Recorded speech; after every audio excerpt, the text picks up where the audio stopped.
வாழ்க்கை எப்படி இருக்கும்னா ஏறு வரிசையில் இருக்கும். சரியா? இறங்கு வரிசை கிடையாது. ஏறு வரிசைனா என்னன்னு தெரியுதா? 1 2 3 4 5 6 7 போயிட்டே இருக்கும். சொல்லுங்களேன், கை தட்டி ஆண்டவரை மகிமைப்படுத்துங்களேன். ஹalleluya, glory to God. லூஸ்னு ஒரு இடம், எல்லாரும் சொல்லுங்க. அப்படி இருக்கா? லூஸ்னு ஒரு இடம் இருக்கா பைபிள்ல? அப்படி ஒரு இடம் இருக்கு. அந்த லூஸ்ல போய் யாக்கோபு படுத்து கிடக்கிறார். பார்த்தா கனவுல ஒரு ஏணி. அந்த ஏணில தேவதூதர்கள் மேலே இறங்கி ஏறுகிற அந்த ஒரு தரிசனம் அவனுக்கு கிடைக்குது. ஏணினுடைய உயரத்துல யார் இருக்கிறா? தேவனாகிய கர்த்தர் இருக்கிறார். இப்படி ஒரு தரிசனத்தை யாக்கோபு பார்க்கிறார். நான் சொல்றேன், கிறிஸ்தவனுடைய வாழ்க்கை எல்லாமே ஏணிகள்ல போகிற வாழ்க்கை. ஆமென். எத்தனை பேர் இந்த பழைய காலத்துல பாம்பு கட்டம் விளையாடி இருக்கீங்க? விளையாண்ட அனுபவம் யாருக்காவது இருக்கா? இந்த தாயம் போட்டு அப்படிதானா, அதுல 1 2 3 4 5ன்னு வச்சா சில நேரம் ஒரு ஏணில வந்து நின்னோன்னு என்ன செஞ்சிடும்? 4வது நம்பர்ல இருந்து 34வதுக்கு போயிடுவோம். சொல்லுங்க. ஆமா. சில நேரம் பாம்பும் இருக்கும். அது 99ல ஒரு பாம்பு இருக்கும் பாருங்க, அது கடிச்சதுன்னா 2க்கு வந்துருவோம். அப்படிதானா? நம்ம எல்லாருக்குமே என்னன்னா, அந்த விளையாட்டுல பாம்பு கடிக்கவே கூடாது, எல்லாம் ஏணியா வரணும். அப்படின்னா சீக்கிரமா ஜெயிச்சிடலாம். நான் நம்புறேன், ஆண்டவரை ஏற்றுக்கொண்ட உங்களுக்கு கர்த்தர் உங்க கரங்களுக்கு தக்க பலனை மட்டும் தருகிற தேவன் அல்ல, சில நேரத்துல ஏணி வைத்து ஏத்தி விடுகிற தேவனா இருக்கிறார். அல்லேலூயா சொல்லலாமா? நான் என்ன சொல்ல வர்றேன்னா, யாரெல்லாம் அந்த உள்ளத்துல உணர்வுல இதை பார்க்குறீங்களோ அவங்களால சும்மா அந்த இடத்துல இருக்க முடியாது. சரியா? அதாவது என்னத்தை நீர் பேசி நான் என்னத்தையா கண்டேன், நீர் பாட்டுக்கு பேசும், நீர் பாட்டுக்கு போறோம். இந்த 5 நாளா 6 நாள் கூட்டமா முடிய போகுது. அப்படி இருக்கிறவங்கள்ட்ட ஆண்டவர் ஒண்ணுமே செய்ய முடியாது. இந்த வேர்டு வரும்போது அதை ரிசீவ் பண்றீங்க பாத்தீங்களா? ஏதாவது ஒண்ணு உங்க முகம் மலருது, உங்க கை தட்டுது, ஏதோ ஒண்ணு நினைக்கிறீங்க பாத்தீங்களா? உங்க வாழ்க்கையில அந்த வார்த்தை கிரியை செய்யும். ஆமென். இன்னைக்கு ஒரு ரகசியத்தை சொல்லித்தாரேன். நம்ம உழைக்கிற உழைப்புக்கு மட்டும் தேவன் ஆசீர்வதிக்கிற தேவன் அல்ல, உங்களை சில நேரம் ஏணிகள் மூலமாயும் மேலே ஏற்றுகிற தேவனாய் இருக்கிறார். ஹalleluya, ஆமென், ஆமென், ஆமென், ஸ்தோத்திரம். அதனால டோன்ட் வரி. சரியா? சில நேரம் சிட்டிக்குள்ள கார் ஓட்டிட்டு வருவேன். அப்போ சில பைக்லாம் என்ன கிராஸ் பண்ணி போவாங்க. 100 சிசி 50 சிசி பைக்லாம் நம்மளை ஓவர்டேக் பண்ணிட்டு பந்தவா போவாங்க. நான் வெயிட் பண்ணிட்டே இருப்பேன். எதுக்கு? பைபாஸ் வர்றதுக்கு. சிட்டிக்குள்ள காரை மெதுவாக தான் ஓட்ட முடியும். ஆனால் ஒன்ஸ் நான் பைபாஸில் ஏறிட்டேன்னு வைங்களேன், காரே பின்னாடி வந்து பிடிக்க முடியாத அளவுக்கு அந்த ரோடு நமக்கு சாதகமாக மாறும். கிறிஸ்தவ வாழ்க்கை என்பது சில நேரம் கொஞ்சம் ஒரு நெருக்கம். எல்லாரும் நம்மளை முந்தி போகிற மாதிரி தெரியும். நம்ம கூட தான் படித்தான், ஆனால் இப்போ அந்த இடத்துல இருக்கிறானே. நம்ம சொந்தக்காரங்க தான், ஆனால் சொந்த வீட்டில் இருக்கிறாங்களே. கத்தர் என்ன இன்னும் பெரிய அளவில் ஆசீர்வதிக்கலேன்னு நினைச்சு யாராவது இங்கே இருந்தீங்கன்னா, உங்களுக்கு சீக்கிரமா கத்தர் பைபாஸில் ஏற்ற போறாருன்னு அர்த்தம். அல்லேலூயா. நீங்க பைபாஸ்ல ஏறின பிறகு நீங்க உங்களை முந்திட்டு போனாங்கன்னு பார்க்குறவங்களாம் இருக்கீங்க பார்த்தீங்களா? அவங்களாம் சர் சர் சர் சர் நீங்க முந்தி போறத கர்த்தர் செய்வார். நடக்கத்தான் போகுதுங்க. எல்லாரும் சொல்லுங்க, நடக்கத்தான் போகுது. நான் எங்க வாழ்க்கையில நடந்த ஒன்றை தான் பேசிட்டு இருக்கேனே தவிர சும்மா உங்களை சிரிப்பு காட்ட பேசல. எங்க ஃபேமிலியில, எங்க குடும்பத்துல, எங்க முன்னோர்களுக்கு மத்தியில எங்க குடும்பத்தை கத்தர் எப்படி ஓவர் டேக் ஸ்பிரிட்டை கொடுத்து நடத்துறாரோ அதைத்தான் நான் உங்களுக்கும் சொல்லிக்கிட்டு இருக்கிறேன். ஆமென் சொல்ல முடியுமா? அல்லேலூயா சொல்ல முடியுமா? சீக்கிரம் என் கார் பைபாஸ்ல ஏற போகுதுன்னு சொல்றவங்க மட்டும் கரங்களை தட்டி ஆமென், glory to God. அதி சீக்கிரமா நான் பிரயாணம் பண்ண போறேன். அநேகர் என்ன முந்தி போனது உண்மைதான், ஆனால் அத்தனை பேரையும் நான் முந்தி செல்ல போகிறேன். glory to God, hallelujah, ஸ்தோத்திரம். அந்த மனநிலையை கத்தர் இந்த பகல் நேரத்தில் உங்களுக்கு தருவார். glory, ஆமென். ஒருவேளை இங்கே சிலர் வியாதியோட வந்திருப்பீங்க. பாஸ்டர், நான் நல்லா இயங்கிக்கிட்டு இருந்த சரீர உறுப்புகள் இப்போ எனக்கு சரியா இயங்கலை, என்ன பண்ணுறது? என் தலை முடி மாறி இருக்குது, என் முகம் மாறி இருக்குது, என் ஸ்கின் டோன் மாறி இருக்குது, இனி நான் என்ன செய்வேன்? இன்னைக்கு சொல்கிறேன், ஆண்டவர் அதிலிருந்து வெற்றி தரும் பொழுது நாகமானின் சரீரம் சிறு குழந்தையின் ஸ்கின்னை போல மாறினது போல கர்த்தர் புதுபலன் எழும்பி புதுபலன் அடைந்து கழுகுகளை போல செட்டை அடிக்க கர்த்தர் பலன் தருவாராக. அல்லேலூயா. எத்தனை பேர் நம்புறீங்க? ஆமென். எனக்கெல்லாம் இப்போ வயசு 49, ஆனால் இப்பவும் உள்ளத்துக்குள்ள என் வயசு எத்தனை தெரியுமா? 27. சரியா? ஆமாம். நான் எப்பவுமே என் சபையில் சொல்லுவேன், இனிமே தான். எல்லாரும் சொல்லுங்க, இனிமே தான். உங்களுக்கு 60 வயசு இருந்தாலும் சொல்லுங்க, இனிமே தான் நான் வாழ போறேன், இனிமே தான் நான் ஜெயிக்க போறேன். ஆபிரகாம் சொல்றாரு, ஆண்டவரே நீர் சொன்னது ரைட்டு, ஆனா எனக்கு இப்போ 100. எல்லாரும் சொல்லுங்க, எனக்கு இப்போ. இங்க யாராவது 100ல இருக்கீங்களா? கையை வைத்துங்க. 100 ஒருத்தரும் இல்லையா? 90 ஒருத்தரும் இல்லையா? 80 ஒரே ஒரு ஆள் பத்தியில. 80ல ஐயா மட்டும் கையை வைத்திருக்காங்க. நான் என்ன சொல்ல வரேன், 100ல ஆபிரகாம் வண்டியை ஸ்டார்ட் பண்றாரு. அல்லேலூயா சொல்லுங்க பாப்போம், ஆமென் சொல்லுங்க பாப்போம். அதனால சத்தியத்தை அறிஞ்சிட்டோம்னா போதுங்க. பெரிய பெரிய காரியம்லாம் உங்களை வச்சு ஒரு பெரிய வெளிநாட்டுக்கார் உங்க தலையில வந்து கை வச்சாதான் நடக்கும். நான் அப்படி நம்பல. நான் எதை நம்புறேன்னா, இந்த குட்டி மூளைக்குள்ள எவ்வளவு அறிவு தேவனை குறித்து உங்களுக்கு வருகிறதோ அவ்வளவு நீங்கள் விடுதலை பெற்றுக்கொண்டே இருப்பீர்கள். எவனும் உங்களை ஆள முடியாது, பிசாசு உங்களை அடக்க முடியாது, எந்த மனிதனுக்கும் கீழே உங்களை கர்த்தர் வைக்க மாட்டார். ஹல்லேலூயா. நீங்க படிச்சவங்களோ படிக்காதவங்களோ பாமரர்களோ அழகானவர்களோ அந்தஸ்தானவர்களோ எனக்கு தெரியாது. ஆனா சத்தியத்தை அறிய அறிய அறிய அறிய நீங்க உயர உயர உயர உயர பறக்கிற காலத்தை கர்த்தர் தருவாருங்க. ஆமென், ஹல்லேலூயா. நான் அதனால தான் சொல்றேன், சத்தியத்தை அறிங்க, சத்தியம் விடுதலை ஆக்கிறோம். நாங்கெல்லாம் ஃபர்ஸ்ட் ஜெனரேஷன் கிறிஸ்டியன். எங்க தாத்தா பேர் சொக்கலிங்கம், எங்க அப்பா பேர் நடராஜன், எங்க அண்ணன் பேர் திருநாவுக்கரசு. அல்லேலூயா. கவனிங்க, இப்பந்தான் நாங்கெல்லாம் உள்ள வந்திருக்கோம். எல்லாரும் சொல்லுங்க, இப்பந்தான் உள்ள வந்திருக்கோம். நீங்களாம் 5 தலைமுறை 6 தலைமுறைலாம் இதுல சிலர் இருக்கலாம். மேட்ரே கிடையாது. எல்லாரும் சொல்லுங்க, 5 தலைமுறை 6 தலைமுறை மேட்ரு கிடையாது. நீ எவ்வளவு அவரை அறிகிறாயோ அந்த அளவுக்கு அவர் நெருக்கமாய் வாழ விரும்புகிறார். க்ளோரி, ஹல்லேலூயா.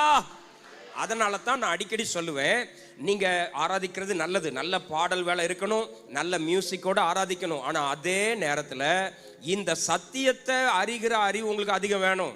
பிரசங்க நேரம் தூக்கம் வருது, பிரசங்க நேரம் கொஞ்சம் வாட்ஸ்அப் பார்த்துட்டு அப்படியே வெளியே போறேன், பிரசங்க நேரம் எனக்கு கொஞ்சம் கடுப்பா இருக்குன்னா சத்தியத்தை அறிய முடியாது. புரியுதா நான் சொல்றது?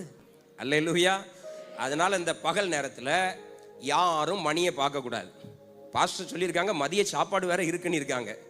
எனவே நான் இயேசுநாதர் மாதிரி இப்போ ஆரம்பிக்கிற பிரசங்கத்தை ஞாயிற்றுக்கிழமை மதியம் தான் முடிப்பேன். சிலருக்கு வயிற்ற கலக்குது இல்ல, அடப்படுவாய் மனுஷா. இயேசு அப்படித்தானே பிரசங்கம் பண்ணாரு. வால் போஸ்ட் அடிச்சா ஒட்டி இருந்தாரு, வெள்ளி சனி ஞாயிறு ஆசீர்வாத பெருவிழா அப்படி அடிச்சாரு. அவர் பாட்டுக்கு ஒரு மலையில போய் உட்கார்ந்தாரு, ஜனங்கள் போனாங்க, பேச ஆரம்பிச்சாரு. 3 நாளா பேசிவிட்டாரு. உட்கார்ந்திருந்த எவருக்கும் வயிறு பசிக்கல, தண்ணி தாகம் எடுக்கல. நல்லா கவனிங்க, சில ரகசியங்களை விதைச்சிட்டு போயிட்டே இருப்பேன். எனக்கு ஆண்டவர் கொடுத்திருக்கிற வரம் அது, புரியுதா? அதை எடுத்துக்கொள்வது உங்க கரத்துல இருக்குது. இயேசுநாதர் ஆராதனை நடத்திட்டு இருக்கிறார். அங்க எங்கேயாவது தண்ணீர் பந்தல் வச்சிருந்தாரா? தெரியல. மோர் பந்தல் இல்ல.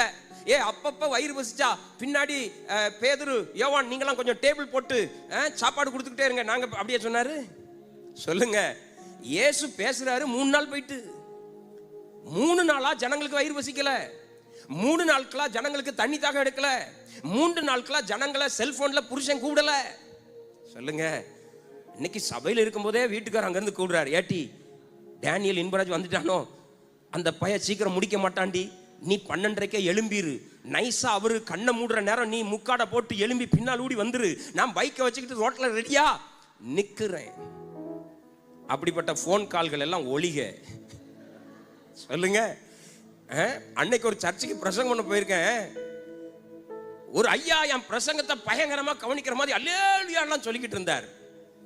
நைஸா போய் அவர் செல்போனை பார்க்குறேன். நான் உற்சாகமா பிரசங்கம் பண்ணிட்டு இருக்கும்போது கறிக்கடைக்காரனுக்கு மூளை இருக்கான்னு கேட்டிருக்காரு. எதுல? வாட்ஸ்அப்ல. நான் நினைக்கிறேன் இங்க அல்லேலூயா போடுது நம்ம ஆளுன்னு. அந்த ஆளு கறிக்கடைக்கு மெசேஜ் அனுப்பிட்டு இருக்கு, மூளை இருக்கா?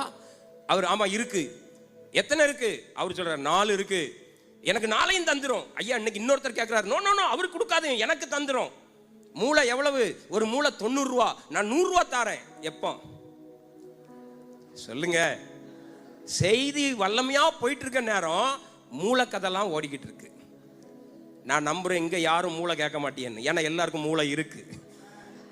எனக்கு மூளை இருக்குன்னு சொல்றவங்கள ஒரு அல்லையில சொல்லுங்க பாப்போம். சிலருக்கு இல்லையோ சந்தேகம். எல்லாரும் சொல்லுங்க, மூளை எங்க இருக்கு?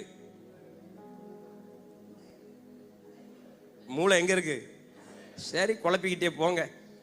சோத்திரம். ஏதோ இருக்குல்ல சொல்லுங்க. இங்க இருந்தா அண்ணன், இங்க இருந்தா அண்ணன், எனக்கு இருந்தா போதும் சாமி. ஆமென். அப்போ நமக்கு சத்தியம் வேணும். எல்லாரும் சொல்லுங்க, சத்தியம் வேணும். சத்தியத்தை எப்படி படிக்கிறது? ஒன்று, நமக்கே ஆண்டவர் அந்த விருப்பத்தை தந்து பைபிளை படிக்க வச்சு ஆவியானவர் விளக்குவார். நம்பர் 1. நம்பர் 2, ஆலயத்துக்கு உங்களை கொண்டு வந்து போதிப்பார். உங்களுக்கு எங்களை மாதிரி போதகர்களை வச்சிருக்கிறார் பாருங்க. மெனக்கட்டு இன்னைக்கு மதுரையில இருந்து நான் வரணும்னு என்ன இருக்கு? ஆண்டவர் உங்க ஊழியக்கார் மனதில் பேசி, கன்னியாகுமரியில இருந்து ஒரு பாஸ்டர், சென்னை பக்கத்துல இருந்து ஒரு பாஸ்டர், மதுரையில இருந்து ஒரு பாஸ்டர், யாரையாவது கூட்டு வந்து உங்களுக்கு நல்ல உணவு கொடுத்துடணுமே, உங்களை போஷித்து காப்பாற்றணுமேனு விருப்பப்பட்டு எங்களெல்லாம் கூப்பிட்டு உங்களுக்கு நல்ல உணவு தர்றாரு. அப்படிதானா சார்? அப்போ சத்தியத்தை கேட்க கேட்க அந்த விருப்பம் உங்களுக்குள்ள சத்தியத்தை உள்ள நுழைக்க உதவி செய்யும். அல்லேலூயா. பவுல் பிரசங்கம் பண்றாருங்க. எத்தனை பேர் இருதயம் திறந்துச்சோ எனக்கு தெரியாது. ஆனா லீதியாள் என்கிற ஒரு பெண்ணினுடைய இருதயத்தை கர்த்தர் திறந்தார். ஆமென். அப்ப நான் இப்ப பேசுறதுக்கு முன்னாடி உங்களுக்கு என்ன பண்ணணும் தெரியுமா? உங்க ஹார்ட் திறக்கணும். அல்லேலூயா. உங்க ஹார்ட் திறக்கணும்னா மற்ற கதவுகள் எல்லாம் மூடணும்.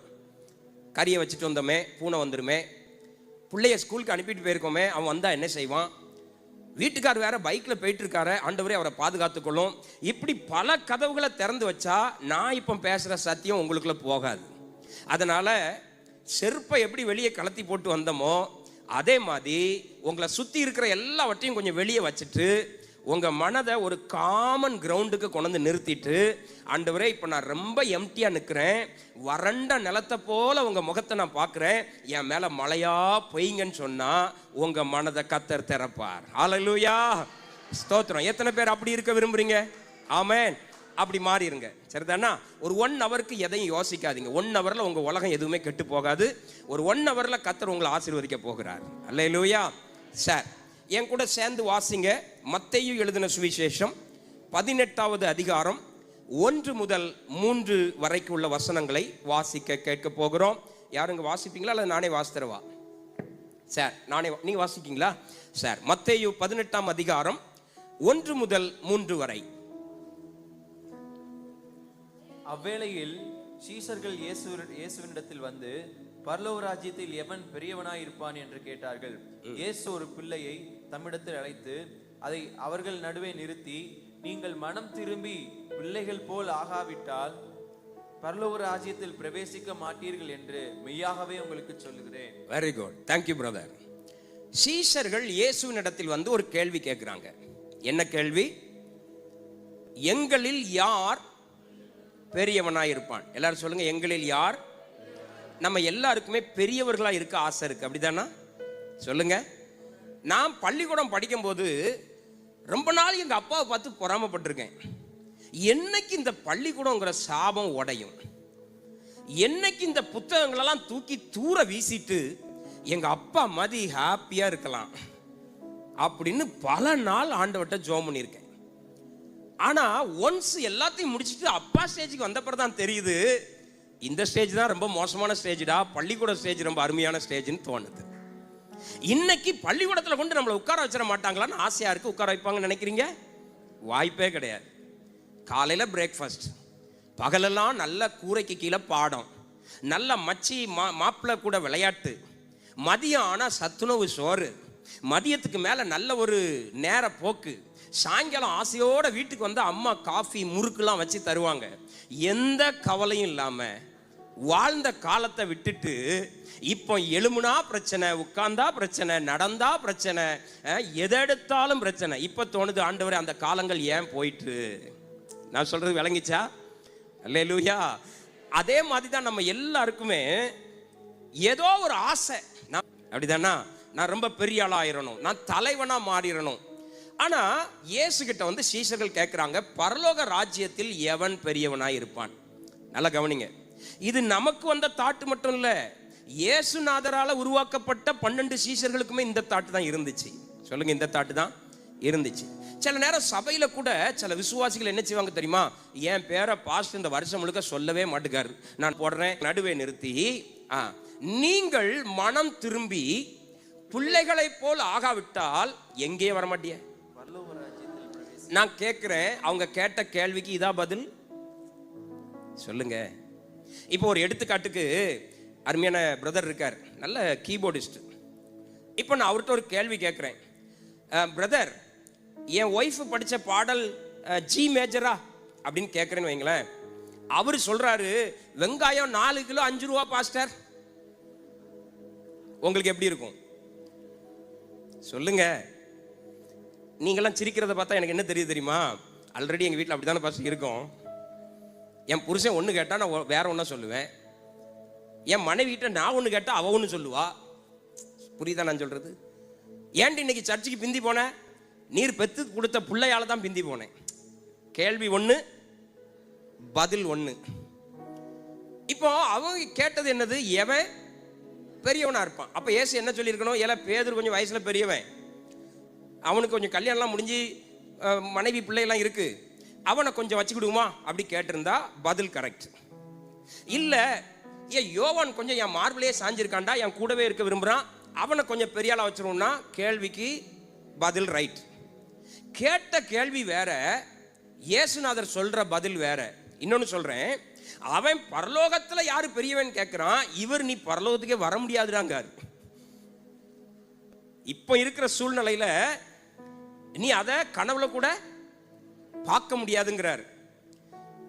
ஒரு சின்ன குழந்தைய நடுவுல நிறுத்திட்டு அவர் சொல்றாரு, இந்த பிள்ளைய போல ஆகாவிட்டால் நீ பரலோக ராஜ்யத்தில் பிரவேசிக்க மாட்டீர்கள் என்று மெய்யாகவே உங்களுக்கு. அப்ப எல்லாரும் சொல்லுங்க, கேள்விக்கு தக்க பதில் இயேசு சொல்லவில்லை. நம்ம சொல்றோம்ல, நாம ஜெபிக்கிற ஜெபத்துக்கெல்லாம் அவர் ஜெபத்திற்கு பதில் அளிக்கிற தேவன். சில நேரம் மாறும், சரியா? சில நேரம் பதில் வராது. சொல்லுங்க, வரவே வராது.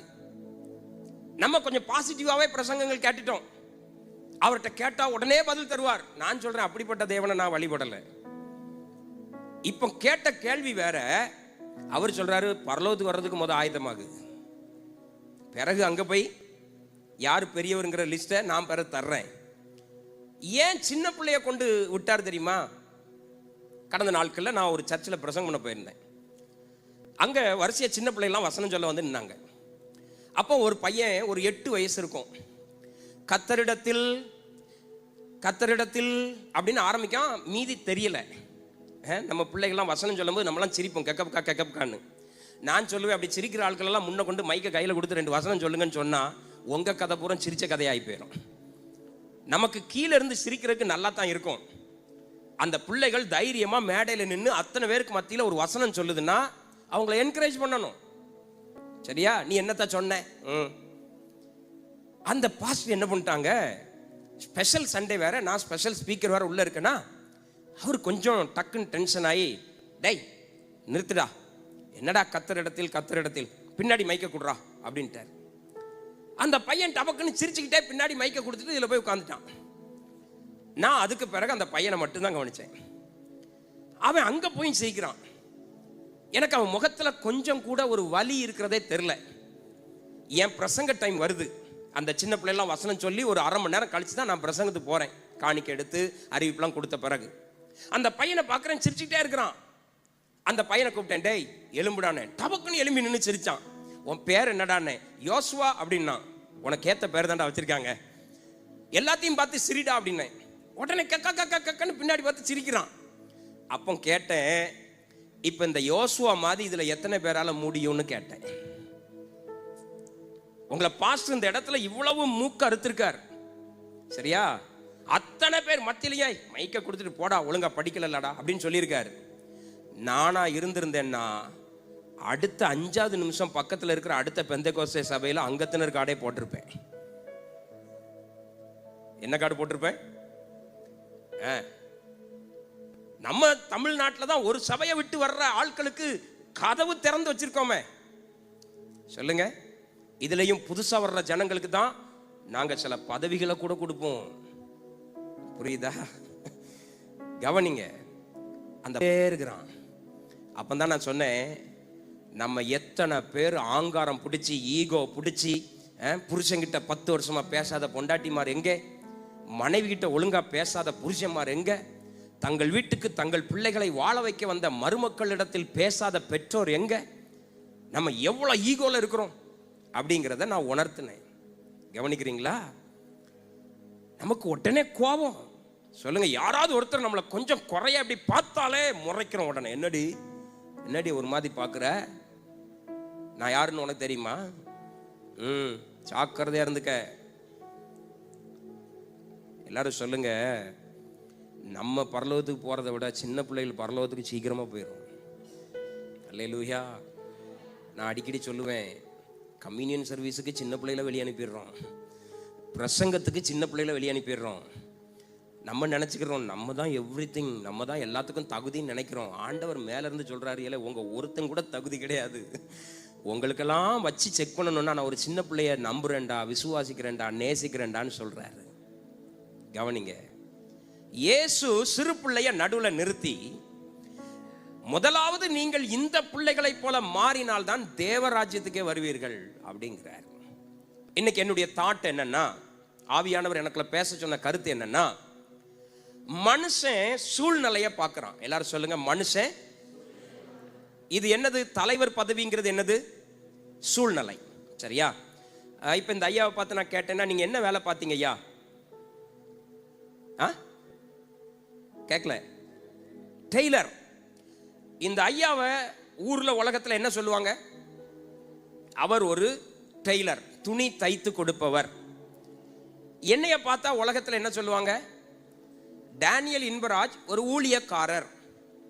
இப்ப இந்த தம்பியை பார்த்து நான் சொல்லுவேனால் அவர் ஒரு கீபோர்டிஸ்ட். புரியுதா? இப்போ இந்த கேமராவை எடுத்துக்கிட்டு இருக்கிற ஒரு நபரை நம்ம எப்படி சொல்லுவோம்? கேமராமேன். கம்ப்யூட்டரை இயக்குற அந்த பிள்ளைய நம்ம என்ன சொல்லுவோம்? ஒரு ஐடி மெம்பர் அல்லது கம்ப்யூட்டரை யூஸ் பண்ண தெரிந்தவர். இதெல்லாம் நமக்கு கிடைக்கப்பட்ட சூழ்நிலை. எல்லாரும் சொல்லுங்க, இதுதான் நம்முடைய ஸ்டேட்டஸ். ஆனா கர்த்தர் ஒருத்தன் தன்னுடைய ஸ்டேட்டஸை பற்றி பேசுறான். கர்த்தர் அவனை எதை வச்சு பேசுறாருன்னா, அவன் மனநிலைய பேசுறார், அவன் டெம்பரமெண்ட்டை பேசுறார். இவன் கேட்கிறான், நான் யார்? ஆண்டவர் சொல்றார், உன் மனநிலை எப்படி இருக்கிறது? எல்லாரும் சொல்லுங்க, சூழ்நிலையை நம்ம பார்ப்போம், மனநிலையத்தான் அவர் பார்ப்பார். அல்லேலூயா. நமக்கு சூழ்நிலை. இந்த இடத்துல இருக்கிற அநேகர் எப்படி இயேசுக்குள்ள வந்தீங்க? உங்க சூழ்நிலை நிமித்தம் வந்தீங்க. தீராத வயிற்று வலியை கர்த்தர் சுகப்படுத்தினார், சர்ச்சைக்கு வந்தீங்க. சரியா? 12 வருடம் பெரும்பாடுள்ள ஸ்திரியை கர்த்தர் சுகப்படுத்தினார், அந்த அம்மா இயேசுவை நம்பினாங்க. அப்போ நாம பார்க்கிறது சூழ்நிலைய, கர்த்தர் பார்க்கிறது மனநிலைய. எல்லாரும் உங்க இருதயத்துல கை வச்சு சொல்லுங்க, ஆண்டவருக்கு உங்க சூழ்நிலை மேட்டரே இல்லை. நீங்க ஃபெயில் ஆகி கிடக்கிறோம்னு நினைக்கிறீங்க இல்லையா, அது அவருக்கு மேட்டர் இல்லை. நீங்க ஒரு காரியத்தை பெறலன்னு சொல்லி கஷ்டப்படுறீங்களா, அது அவருக்கு மேட்டர் இல்லை. அவருக்கு எது மேட்டர்னா, உங்க மனநிலை தான் மேட்டர். சொல்லுங்க, உங்களுடைய மனநிலை தான் மேட்டர். அப்போ இந்த பகல் நேரத்தில் ஆண்டவர் ஒவ்வொரு பிள்ளைகளையா வந்து தொட்டு பார்த்து, ஐயோ நீ அழுகிறாய் மகளே.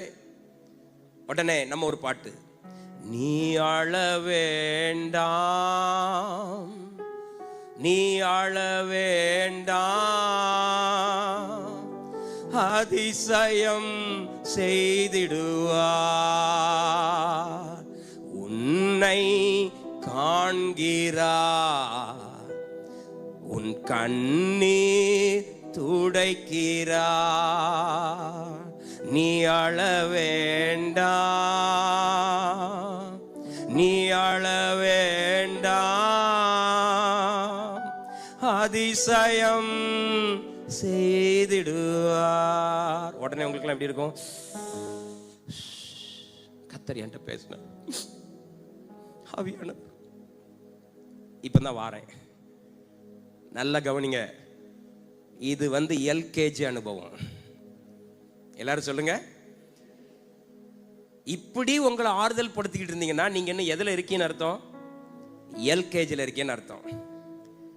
ஆண்டவர் இப்ப உங்களை பார்த்து சொல்றாரு, மகளே நீ அழுதுகிட்டு இருக்க, ஆனா உன் உள்ளம் சிரிச்சுக்கிட்டு இருக்க என்ன பார்த்து அப்படின்னு சொல்லுவாரானால் நீங்க காலேஜில் படிக்கிறீங்கன்னு அர்த்தம். கரங்களை தட்டி தேவனை மகிமைப்படுத்தலாமா? அல்லேலூயா. வளர்ந்த விசுவாசிக்கும் வளராத விசுவாசிக்கும் இதுதான் அடையாளம். அதனாலதான் பெரிய பெரிய குரூசேட், பெரிய பெரிய இவாஞ்சலிஸ்ட் நடத்துற கூட்டங்கள் எல்லாம் அந்த சில ஆட்கள் அப்படியே கண்ணீரோட, நீ அழ வேண்டாம், கேமராமேன் அப்படியே அந்த கண்ணை மட்டும் அப்படி சொட் சொட் அப்படின்னு கண்ணீர் வர்றதை எடுத்து, so how the presence of God. கவனிக்கிறீங்களோ? கர்த்தர் உங்க சூழ்நிலைக்கெல்லாம் வந்து இறங்கி அப்படியே பரிதாபமா நிற்கிறாருன்னா நீங்க இன்னும் இயேசுல முதப்படியில் இருக்கீங்கன்னு அர்த்தம். நீங்க இன்னும் கிறிஸ்துவுக்குள்ள வளரவே இல்லைன்னு அர்த்தம். ஆமென், ஹல்லேலூயா, glory to God. என் பையனுக்கு சைக்கிள் ஓட்ட கற்றுக் கொடுக்குறேன்னு வைங்களேன். அவன் வேகமா ஓட்டுற மாதிரி ஓட்டி கீழே விழுந்துட்டான்.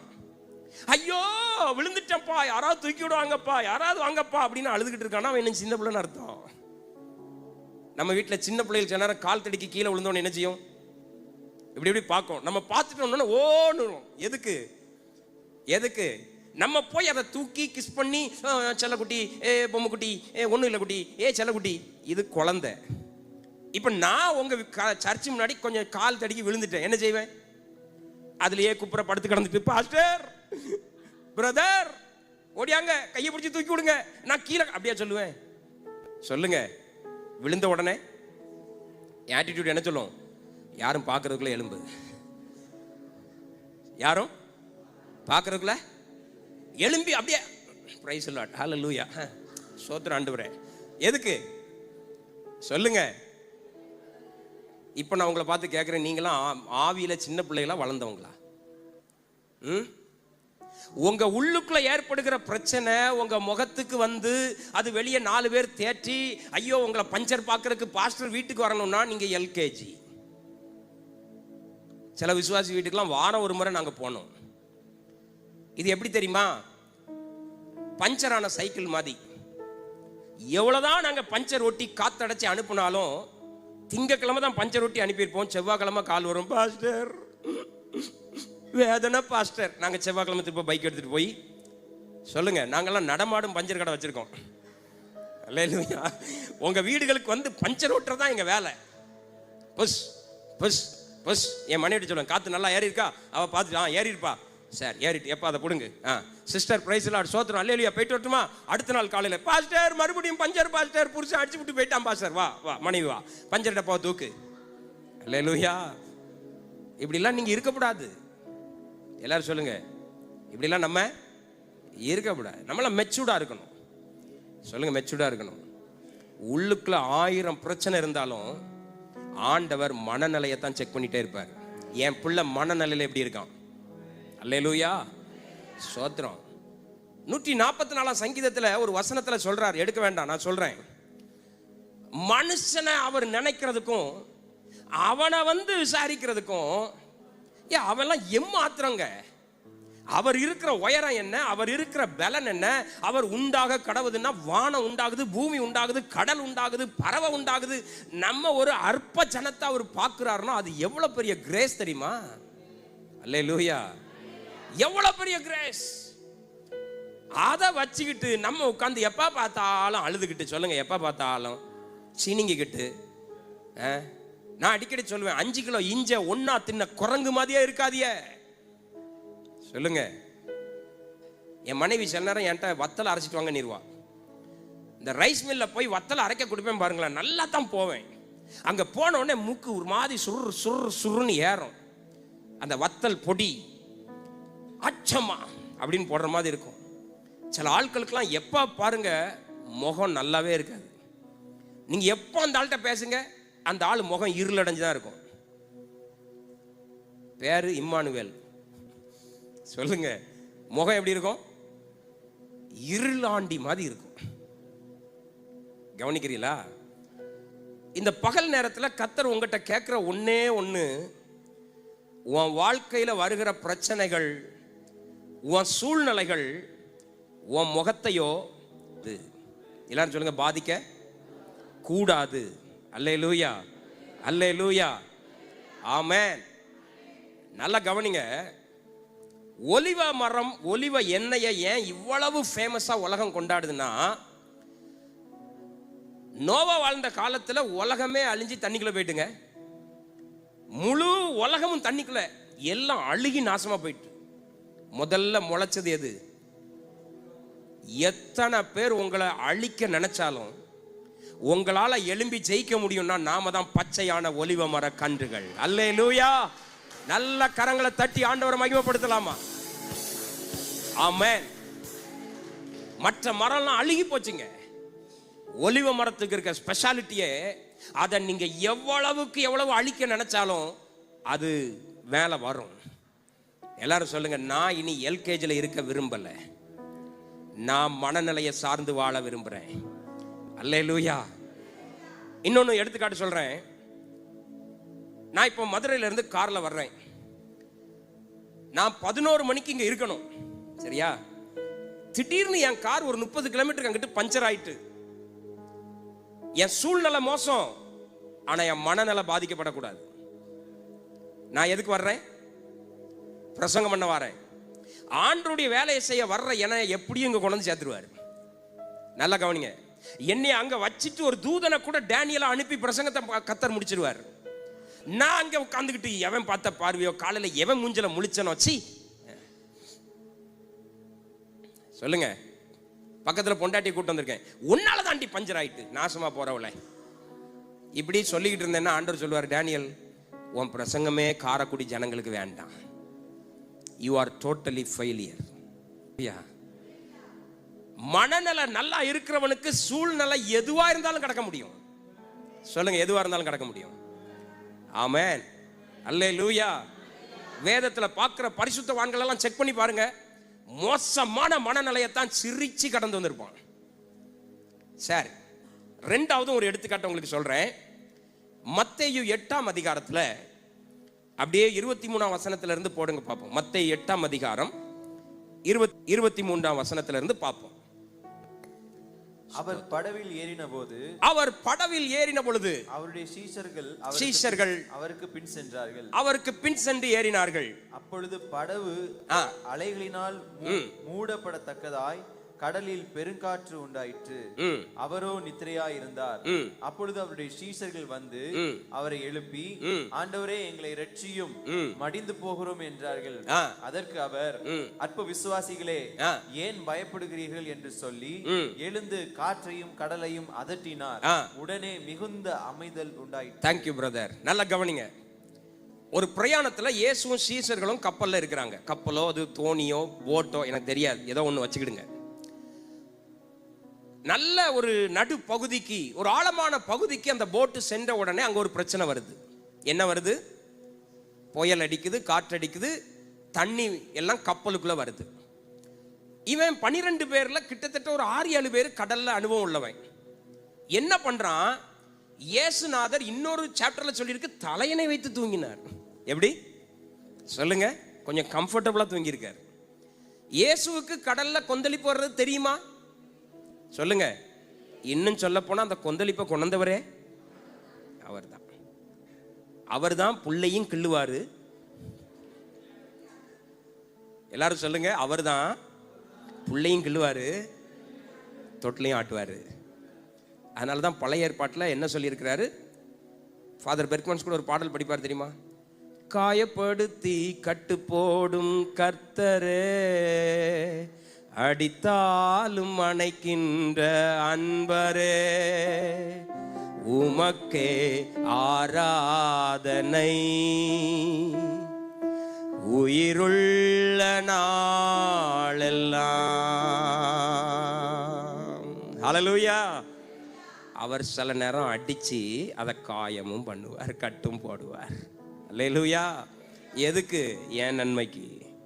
எல்லாரும் சொல்லுங்க, எதுக்கு? ஏன் நன்மைக்கு, ஏன் எதிர்காலத்துக்கு. அவருக்கு நல்லா தெரியும் கப்பல் தண்ணியில மூழ்குதுன்னு தெரியும், ஆனா ஸ்டில் ஸ்லீப்பிங். எல்லாரும் சொல்லுங்க. இவன் என்ன பண்ணிட்டான்? தனக்கு தெரிஞ்ச வித்தையெல்லாம் செஞ்சு பார்த்துட்டு கப்பலை நிறுத்த முடியல. அதுக்கு பிறகுதான் அவன் வந்து இயேசுநாதரே எழுப்பி என்ன சொன்னான் தெரியுமா? ஐயரே, நாங்க செத்து போறது உமக்கு. சொல்லுங்க. இன்னைக்கு நிறைய பேர் ஜெபம் அப்படிதான் இருக்கு. ஆண்டவரே ஜெபிக்கிறோம் அப்பா, கேட்க மாட்டேங்கிறீரே. எத்தனை ஆண்டுகளாய் நானும் ஜெபித்துக் கொண்டே இருக்கிறேன். நிறைய பேருடைய கூக்குரலே அதுதான். நான் உடனே என்ன நினைச்சேன் தெரியுமா? முதல்ல படிக்கும்போது இப்ப இயேசுநாதர் ரொம்ப வேகமா எழும்ப போறாருன்னு பார்த்தேன். அதாவது நம்ம வீட்டிலலாம் திடீர்னு நம்ம பிள்ளைகள் வந்து எப்பா தீ எரியுது அப்படின்னா நம்ம என்ன செய்வோம்? மெதுவா கண்ணை விழித்து குட் மார்னிங் செல்லக்குட்டி, குட் மார்னிங் வைஃப் அப்படிலாம் சொல்லி எழும்புவோம். சடபடா சடபடான்னு எழும்பி தீ அணைக்க ஓடுவோம். கொஞ்சம் நில்லுங்க, பல்லை விலக்கி விட்டு முகத்தை கழுவி விட்டு வருகிறேன்னா போவோம். எனக்கு என்னன்னா இப்ப இயேசுநாதர் படபடபடபடான்னு எழும்புவார்னு நினைச்சேன். அவர் எப்படி எழும்பினார் தெரியுமா? பேதுரு வாட் ஹேப்பன்?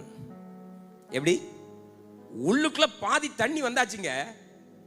அவன் தீயில் பிடிச்சு போய் இப்போ எங்கன குதிச்சு எந்த மீன் வயிற்றுக்குள்ள போலான்னு உட்கார்ந்துட்டு இருக்கான். இயேசுநாதர் எழும்பி அட்லீஸ்ட் ஒரு கேள்வியாவது கேட்டிருக்கலாம்ல. ஏய், கடல்ல அலை வந்துட்டா சொல்லிருக்கலாம்லடா. ஏய், என்ன முன்னக்கூட்டி எழுப்பியிருக்கலாம்ல. எவ்வளவுடா வந்துச்சு அலை, இவ்வளவு பெருசா வந்துச்சா என் செல்லங்களா அப்படியா சொல்லினாரு. அவர் எழும்பின உடனே எழுப்பினவனை பார்த்து சொல்றாரு, மதுரை பாஷையில லூசு பையில. சொல்லுங்க ஏங்க, இப்போ அவர் அணைக்கெல்லாம் செஞ்சிருக்கணும். சொல்லுங்க, அணைக்கெல்லாம் செஞ்சிருக்கணும். அவர் எழும்பின உடனே என்ன கேட்டார் தெரியுமா? அற்ப விசுவாசிகளே, ஏன் பயப்படுகிறீர்கள்? இப்ப நான் கேட்கேன், சூழ்நிலையை பத்தி அவர் கவலைப்பட்டாரா, மனநிலையை பத்தி கவலைப்பட்டாரா? ஆனா இன்னைக்கு கிறிஸ்தவங்களுக்கு பூரா அவர் எழும்பி என்ன செய்யணும் தெரியுமா? மார்போடு அணைப்பாரே, மனக்கவலை தீர்ப்பாரே, ஒரு தாய் தேற்றுவது போல் என் நேசர் தேற்றுவார். கொடுங்க தம்பி, அப்படிங்கிறியா? உங்களை பார்த்து நான் சொல்லல, அவர் சொல்றாரு, லூசு விசுவாசிகளே. இந்த பாடல் யாருக்கு? சொல்லுங்க, இதுவரைக்கும் அவருடைய அன்பை ருசிக்காதவங்களுக்கு. நீங்க ஆண்டவரே அழிந்து போகிறோமே அப்படின்னா அவர் வேற பாட்டு பாடுவார். என்ன பாட்டு பாடுவார்? ஏன் தேவைய சொல்லி சொல்லி உம்மை துக்கப்படுத்த மாட்டேன், என் தேவைய நீங்க தான். என் எண்ணத்தை சொல்லி சொல்லி நிறைவேற்றவும் சொல்ல மாட்டேன், என் இதயமே நீங்க தான். இத அவர் விரும்புறாரு. நம்ம எப்பா பாரு ஆண்டவரே அழிந்து போகிறோம், ஆண்டவரே மடிந்து போகிறோம், எங்க பிள்ளைகள் பெயிலாகி கொண்டு வருகிறது, ஆண்டவரே எங்களுக்கு காய்ச்சல் வருகிறது. சொல்லுங்க, சில ஆளுக்கு இப்போ தான் மண்டையில மணியே அடிக்குது. ஆஹா, இந்த சத்தியத்தை நம்ம இவ்வளவு நாள் எங்கன விட்டோம்? வளர்ந்த விசுவாசிகளா மாறணும். அல்லேலூயா. சத்தியத்தை அறிவீர்கள், சத்தியம் விடுதலையாக்கணும். இதான் சத்தியம். அவர் கடலை பற்றியோ அலையை பற்றியோ பேதுரு துணிபூரம் நனைஞ்சிருந்த அதை பற்றி கவலையப்படலைங்க.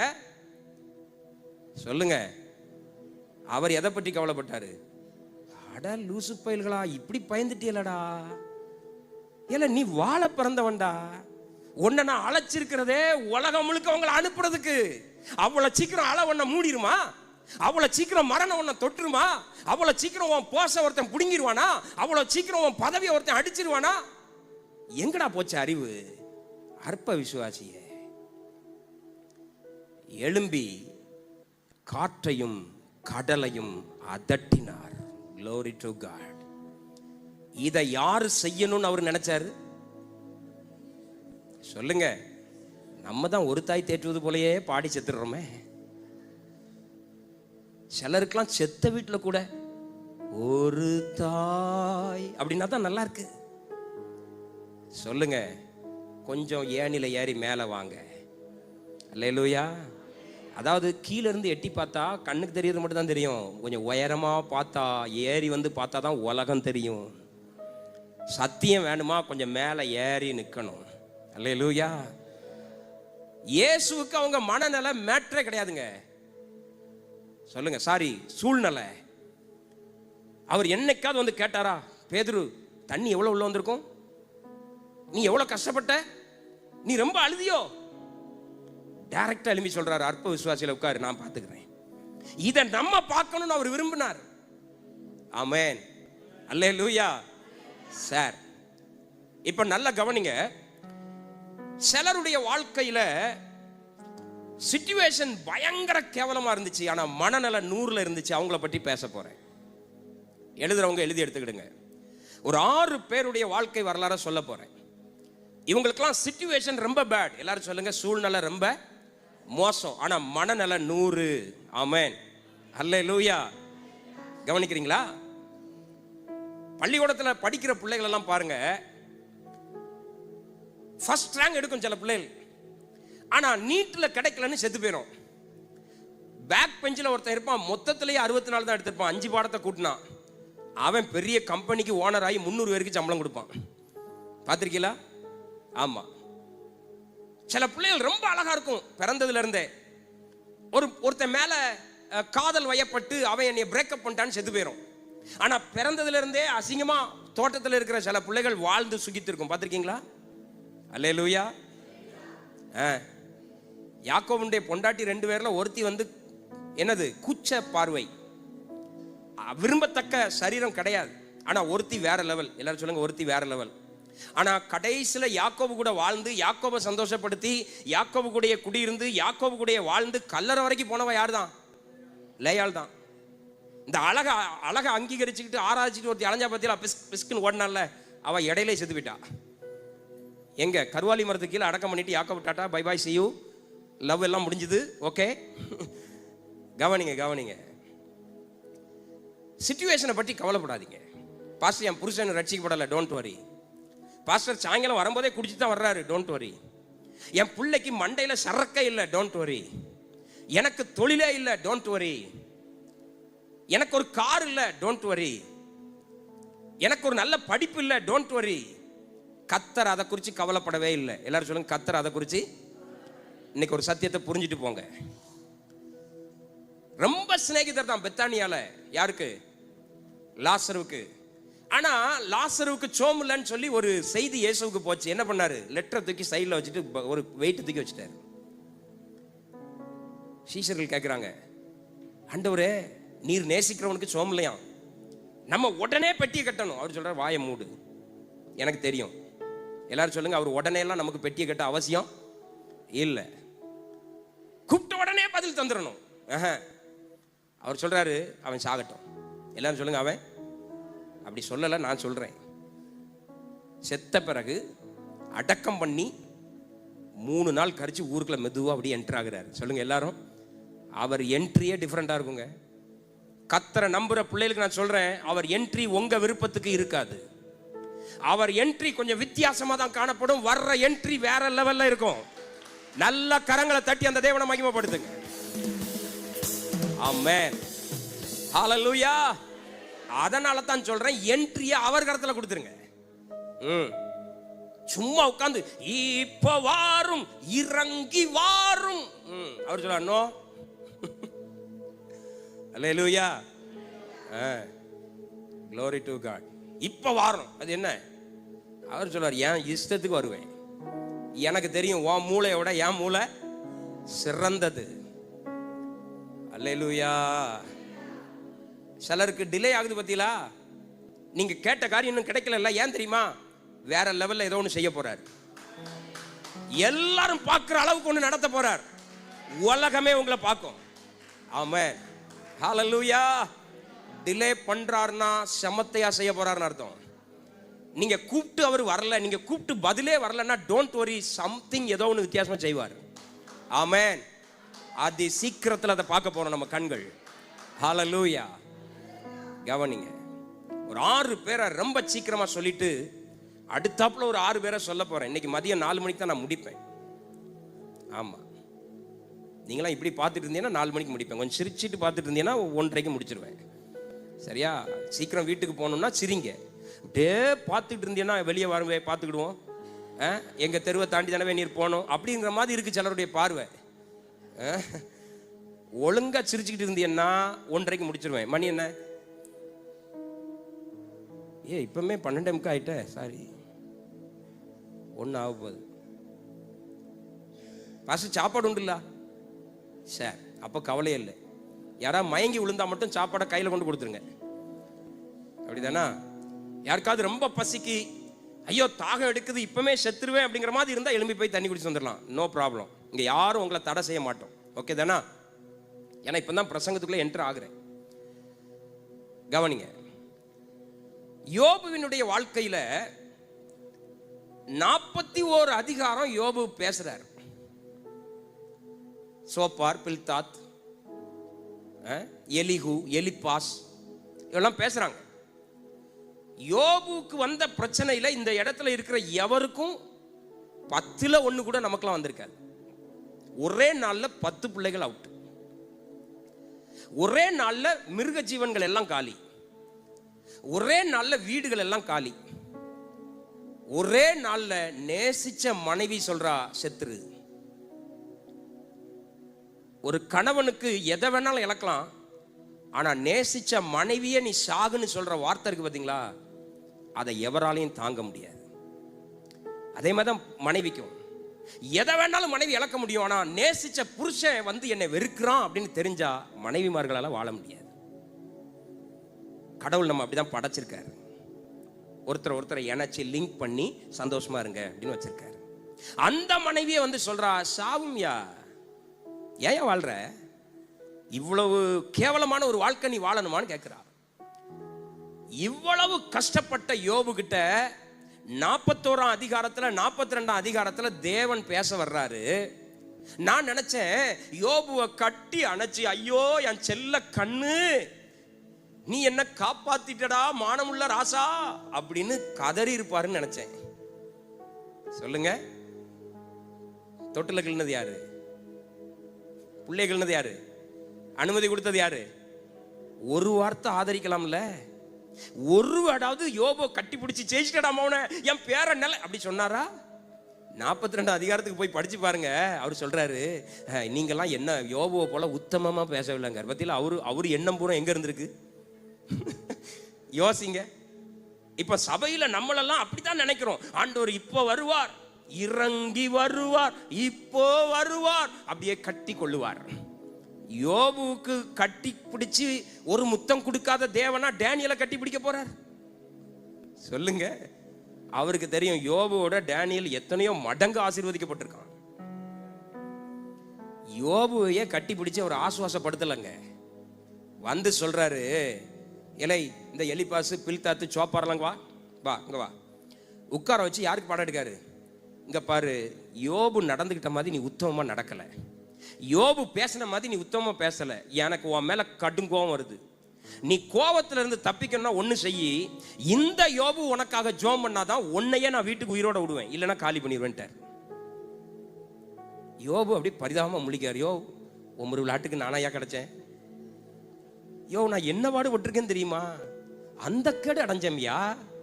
சொல்லுங்க, அந்த கேடு நான் அந்த கேடு அடைஞ்சிருக்கேன். நீர் வந்து சோமுன்னு அவனை ஆசீர்வதிங்கிறது, என்ன ஆசீர்வதியா, என்ன தேற்றம், நானே மோசமான கண் அப்படியா யோபு சொன்னாரு? சொல்லுங்க, யோபுடைய சூழ்நிலையை கத்தர் பார்க்கலங்க, யோபுடைய மனநிலையை தான் பேசிட்டு இருக்காரு. இந்த சபையை பார்த்து நான் சொல்றேன், உங்க சூழ்நிலையை நீங்களும் பேச வேண்டாம், உங்க சூழ்நிலையை அவரும் வந்து பேச வேண்டாம், உங்க சூழ்நிலையை எவரும் பேச வேண்டாம். கத்தர் உங்க மனநிலையை மட்டும்தான் பேச விரும்புறார். அல்லேலூயா. நானா இருந்திருந்தேன் என்ன செஞ்சிருப்பேன் தெரியுமா? போங்க ஆண்டவரே, நீராவது ஏதாவது, நான் செத்து மடிஞ்சுக்கிட்டு இருக்கேன், இப்போ வந்து இவனுக்கு சோமனுங்கேரு, இவனும் சாவட்டும், விட்டுருக்க மாட்டோமா? ஆனா யோபு அந்த இடத்துலையும் தன் சிநேகிதருக்காக ஜெபிக்கிறார். அல்லேலூயா. யோபுடைய சூழ்நிலை மேட்டர் அல்ல, யோபுடைய மனநிலை மேட்டர். நம்பர் 2, நகோமி இஸ்ரவேல் தேசத்துல பஞ்சம் உடனே எங்க போயாச்சு? மோவாப் தேசத்துக்கு போயாச்சு. தேசம் எல்லாம் செழிப்பு. அங்க போன ஆட்கள் அங்களே வீடு வாங்கி விலைக்கு வாங்கி செட்டில் ஆயாச்சு. திடீர்னு பார்த்தா புருஷன் சாகுறார், திடீர்னு பார்த்தா மூத்த பையன் சாகுறான், திடீர்னு பார்த்தா இளைய பையனும் சாகுறான். வீட்டுக்கு பக்கத்துல 3 கல்லறை. எல்லாரும் சொல்லுங்க, வீட்டுக்கு பக்கத்துல 3 கல்லறை. இயேசுநாதர் வந்து அப்படியே நகோமியை கட்டி பிடித்து, ஏது கழுகிறாய் நீ அப்படியே பாடினாரு. சொல்லுங்க, மகளே இழந்தவளே கல்லறை தான் உனக்கு சொந்தம். பரிதாபப்பட்டாரு, பார்த்துக்கிட்டே இருந்தார். என்னன்னு சொல்லுங்க, பார்த்துக்கிட்டே இருந்தார். எதுக்கு பார்த்துட்டு இருந்தார் தெரியுமா? என் புள்ள என்ன தேடி வருகிற மனநிலை எப்போ உண்டாகும். அல்லேலூயா. இப்போ நகோமி சொல்றா, ஏய் நான் ஆராதிக்கிற தேவன் எங்க தேசத்தை சந்திச்சு சாப்பாடு போடுறாராம், நான் அங்க போய் பிழைக்க போறேன் அப்படின்னு நகோமி எழும்புறா. பாட்டியம்மா ஒருத்தி முத்தம் கொடுத்துட்டு ஓடிட்டா. ஆனா ரூத் சொல்றா, நீ எங்க போவியோ அங்கதான் நானும் வருவேன், நீ எங்க தங்குவியோ அங்கதான் நானும் தங்குவேன், நீ எங்க ஆராதிக்கிறியோ அந்த கடவுளை தான் நானும் ஆராதிப்பேன், நீ எங்க செத்து அடக்கம் பண்ணப்படுறியோ அங்கே நானும் செத்து அடக்கம் பண்ணப்படுவேன். இந்த மனநிலையை தான் கர்த்தர் பார்த்தார். கல்லறையை பார்க்கல. ஐயோ என் பிள்ளைகள் கல்லறையவே பார்த்து வாழ்ந்துட்ட, கொஞ்சம் ஆறுதல் படுத்துவோம். நோ, வளர்ந்தவங்களை மனநிலையை வச்சு தேவன் செக் பண்ணுகிற தேவனா இருக்கிறார். என்ன நடந்தாலும் நடக்கட்டும், மனநிலையில சொல்லுங்க நான் ஜெயிப்பேன். இதுவரைக்கும் என்ன தோல்வி ஆயிருந்தாலும் பரவாயில்ல, உங்க மனநிலையில சொல்லுங்க நான் இன்னும் வாழுவேன், நான் இன்னும் ஜெயிப்பேன். ஹல்லேலூயா, glory to God. வந்த ரூத்துவை சும்மா விட்டாரா? சொல்லுங்க. மக்களவனுக்கோ கிளியவனுக்கோ ஒரு மனைவியா வாழ்ந்திருந்தா இப்படி ஒரு பேர் புத்தகத்தில் வந்திருக்குமா? பைபிள்ல இன்னைக்கு ஒரு புத்தகமே ரூத்தின் சரித்திரம்.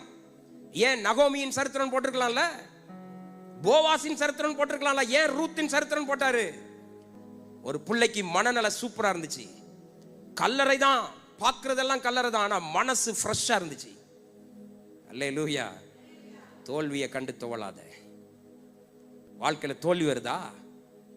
கார் விபத்தாயிட்டா சொல்லுங்க, கர்த்தர் புது கார் தர போறார். சில நபர்களை இழக்கிறீங்களா? சொல்லுங்க, ஆண்டவர் இன்னும் அநேக புதிய நபர்களை என்னோட இணைக்க போறார்.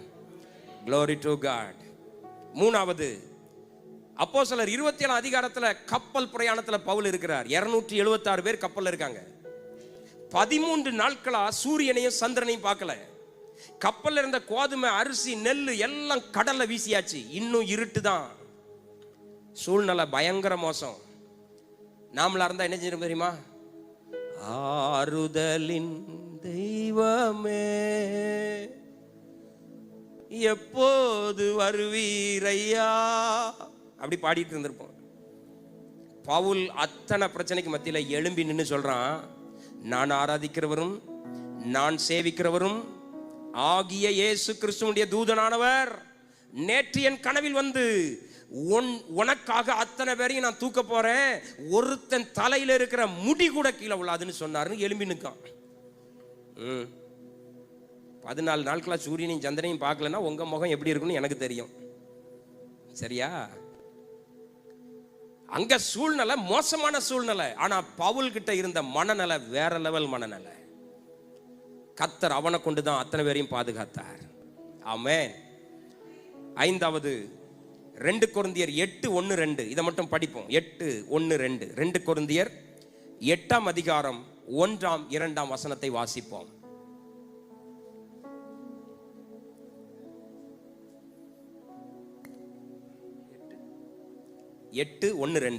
அன்றியும் சகோதரரே மகதோனியா நாட்டு சபைகளுக்கு தேவன் அளித்த கிருபையை உங்களுக்கு அறிவிக்கிறோம். அவர்கள் மிகுந்த உபத்திரவத்தினாலே, எல்லாரும் சொல்லுங்க, மிகுந்த உபத்திரவத்தினாலே சோதிக்கப்படுகையில் கொடிய தரித்திரமுடையவர்களாய் இருந்தும் தங்கள் பரிபூர்ண சந்தோஷத்தினாலே மிகுந்த உதாரத்துவமாய் கொடுத்தார்கள். Very good. Thank you brother, thank you. எல்லாரும் இங்க கவனிங்க. மாசிடோனியன் சர்ச், அந்த சபைக்கு என்ன இருந்துச்சா? மிகுந்த, எல்லாரும் உங்க விரல் எப்படி காட்டுங்க, மிகுந்த உபத்திரவம், கொடிய தரித்திரம். இன்னொருக்க சொல்லுங்க, மிகுந்த உபத்திரவம், கொடிய தரித்திரம். இந்த ரெண்டும் நமக்கு வந்தா அடுத்த வார்த்தை எப்படி வரும் தெரியுமா? சொல்லுங்க. இந்த ரெண்டும் நமக்கு இருந்தா இந்த நெக்ஸ்ட் வேர்ட் எப்படி இருக்கும்? மிகுந்த உபத்திரவம், கொடிய தரித்திரம். ஆனா மாசிடோனியன் சர்ச் பீப்புளுக்கு எப்படி இருந்துச்சு தெரியுமா? பரிபூர்ண சந்தோஷம், மிகுந்த உதாரத்துவம். எல்லாரும் சொல்லுங்க, பரிபூர்ண சந்தோஷம், மிகுந்த உதாரத்துவம். இங்கேயும் சொல்றேன், சூழ்நிலை 0, மனநல 100. எல்லாரும் சொல்லுங்க, சூழ்நிலையை பார்த்தா 0, மனநிலையில் அவங்க யாரு? 100. ஹல்லேலூயா. இயேசு காணிக்கப்பட்டி அருகே உட்கார்ந்து பார்க்கும்போது பணக்காரெல்லாம் தங்கள் வேலட்டை திறந்து அப்படியே போடுறான். 500 ரூபா கிட்டா உள்ள இறக்குறான். ஒரு ஏழை விதவை வந்து தனக்குன்னு வச்சிருந்த 2 காசை அப்படி யாருக்கும் தெரியாம போட்டுட்டு அப்படி ஜாலியா போய் உட்கார்ந்தா பாருங்க. ஏசு அந்த அம்மாவை எழுப்பி விட்டார். ஏமா நீ எலும்பு, உன்னை நான் ஹானர் பண்ண விரும்புறேன். இன்னைக்கு உலகம் கெட்டுக்கெட்டா போடுறவன ஹானர் பண்ணுது. சொல்லுங்க, மோசமான கிறிஸ்டியானிட்டி. நிறைய கொடுக்கிறவன ஸ்டேஜில் ஏத்துது, நிறைய காணிக்க போடுறவன பரிசுத்தவான்னு வேற சொல்லுது. ஆனா தேவனுடைய பார்வையில கெட்டுக்கட்டா போடுறவனை விட மனநிலையில ஒருத்தன் நல்லா போடுறான் பாத்தீங்களா, அவன் தான் பெரியவன். கரங்களை தட்டி அந்த தேவனுக்கு மகிமையை செலுத்தலாமா? ஹல்லேலூயா. நீங்க 10 பைசா போடுறீங்க, 2 ரூபா போடுறீங்க, மேட்டர் கிடையாதுங்க. இங்க இருந்து என்ன வருது? ஹல்லேலூயா, glory to God. மாசிடோனியன் சர்ச்சை பற்றி படிச்சு பாருங்க. கொடிய தரித்திரம், மிகுந்த உபத்திரவம், ஆனா பயங்கர சந்தோஷம், உதாரத்துவம். 5வது ஹானா. வீட்டுல பெணினால் ஒரு பக்கம் வேதனை, ஒரு பக்கம் குழந்தை இல்லைங்கிற வேதனை, டெய்லி அழுதுகிட்டே இருக்கிறா. ஆனா மனநிலையில சர்ச்சில் போய் உட்கார்ந்து சொல்றா, எனக்கு ஒரு ஆண் பிள்ளைய கொடுத்தா அதை உமக்கு தருகிறேன். நான் கேட்கிறேன், எந்த பெண்ணினால வச்சும் கிறிஸ்தவத்துக்கு ஆசீர்வாதம் வராதுங்க. சொல்லுங்க. இந்த கர்த்தருக்குள் சிறு சாட்சி ஆசீர்வதிப்பாராக, நான் கார் கேட்டேன் கர்த்தர் கொடுத்தார், நான் புருஷனை கேட்டேன் கர்த்தர் கொடுத்தார், நான் படிப்பை கேட்டேன் கர்த்தர் கொடுத்தார், அல்லேலூயா தோத்திரம். உன்னை வச்சு ஒன்றும் செய்ய முடியாது. நீ கார்லயே பிரயாணம் பண்ணி இட்லி தோசை வாங்கி சாப்பிட்டுட்டு தெருவழியா திரி. கவனிங்க. ஆனா நொறுக்கப்பட்டும் ஒரு தரிசனத்தோட கேட்கிறா, எனக்கு ஒரு ஆண் பிள்ளைய தந்தா அதை நான் உமக்கு தர்றேன்னா பத்திலா. அவ ஆம்பளை பிள்ளைய பெருமைப்படுத்தி கேட்கல. அண்ணாள் எதுக்கு கேட்டா தெரியுமா? தேசத்துல ஊழியக்காரன் இல்ல, ஏலிக்கு வயசாயிட்டு ஓப்பனிங் பிணை காசும் திருட்டு பயிலுள்ள ஆயிட்டானுங்க. வேற வழி இல்ல. இனி ஒருத்தன் எழும்பணும், தேசத்தை பாதுகாக்கணும், ஆண்டவருடைய சத்தியத்தின்படி ஜனங்களை வழி நடத்தணும்னா ஒரு ஆண்மகன் எழும்பி ஆகணும், பழைய ஏற்பாட்டு முறைப்படி. அந்த தரிசனத்தை தான் அவ கேட்டா, ஆண்டவரே எனக்கு ஒன்ன தருவீரானால் இந்த தேசத்தை தூக்கி நிறுத்துவதற்கு அந்த பையனை நான் திரும்ப தாரேன்னா ஆண்டவர் ஆசீர்வதிச்சார். மனநல 0, சூழ்நிலை 0, மனநல 100. ஆமென். இன்னைக்கே சிலருடைய மனநிலையை கர்த்தருங்க மாற்றுகிறத நான் ஆவியில உணர்றேன். இனி நீங்க அழமாட்டீங்க. இனி உங்களை அந்த தேற்ற பாட்டுலாம் வேண்டாம். உங்களை ரொம்ப அப்படி ஆட்டி தேற்றி, மகளே மகனே, அதெல்லாம் வெளியே. சொல்லுங்க, உங்க கதை வேற. எல்லாரும் சொல்லுங்க, உங்க கதை வேற. இருதயத்துல கை சொல்லுங்க, என் கதை வேற. அல்லேலூயா. 6வது தானியேல். அவன் உத்தமனா வாழ்ந்ததுக்கு அவனை சிங்கக்கவில போட போறாங்க. 1 மாசத்துக்கு முன்னகுட்டியே சட்டம் ஏற்றியாச்சு. இனி வேற தெய்வத்தை வணங்கினவன சிங்கக்கவில போடணும்னு சட்டம் இயற்றின பிறகுதான் தலைவர் ஜன்னலை திறக்காரு. திறந்து ஒரு நாளைக்கு 3 வேளை எருசலேமை நோக்கி பலகணிகள் திறந்து ஜெபிக்கிறார். சட்டம் என்ன சொல்லுது? நீ ஜெபிச்சா சிங்கக்கவில. நமக்கு இப்ப சட்டம் என்ன சொல்லுது? நீங்க ஜெபிங்க. நான் சொல்றது விளங்குதா? நான் பேசுறது சிலருக்கு புரியணும். இன்னைக்கு நம்ம தேசம் நம்மளை ஜெபிக்க அனுமதித்து இருக்கிறது. நம்ம பாஸ்டர் நம்மளை ஜெபிக்க தூண்டுறாரு. நம்ம அப்பா அம்மா நம்மளை பார்த்து ஜெபிடான்னு சொல்றாங்க. ஆனா நம்மளால ஜெபிக்க முடியல. ஜெபிக்க உட்கார்ந்த உடனே கொட்டாவி வருது. ஜெபிக்க உட்கார்ந்த உடனே செல்போன்ல டிங் டிங் ட்ரிங் அப்படின்னு ஒரு சத்தம் வருது. உடனே அதை எடுத்து பார்க்கிறோம். மாப்பிள்ள, நான் அல்வா கடையில் இருக்கேன், உனக்கு எவ்வளவு வேணும்? ஐயோ அல்வாயா, வா போ. இன்னைக்கு ஜெபிக்கிறது மேட்டர் கிடையாதுங்க.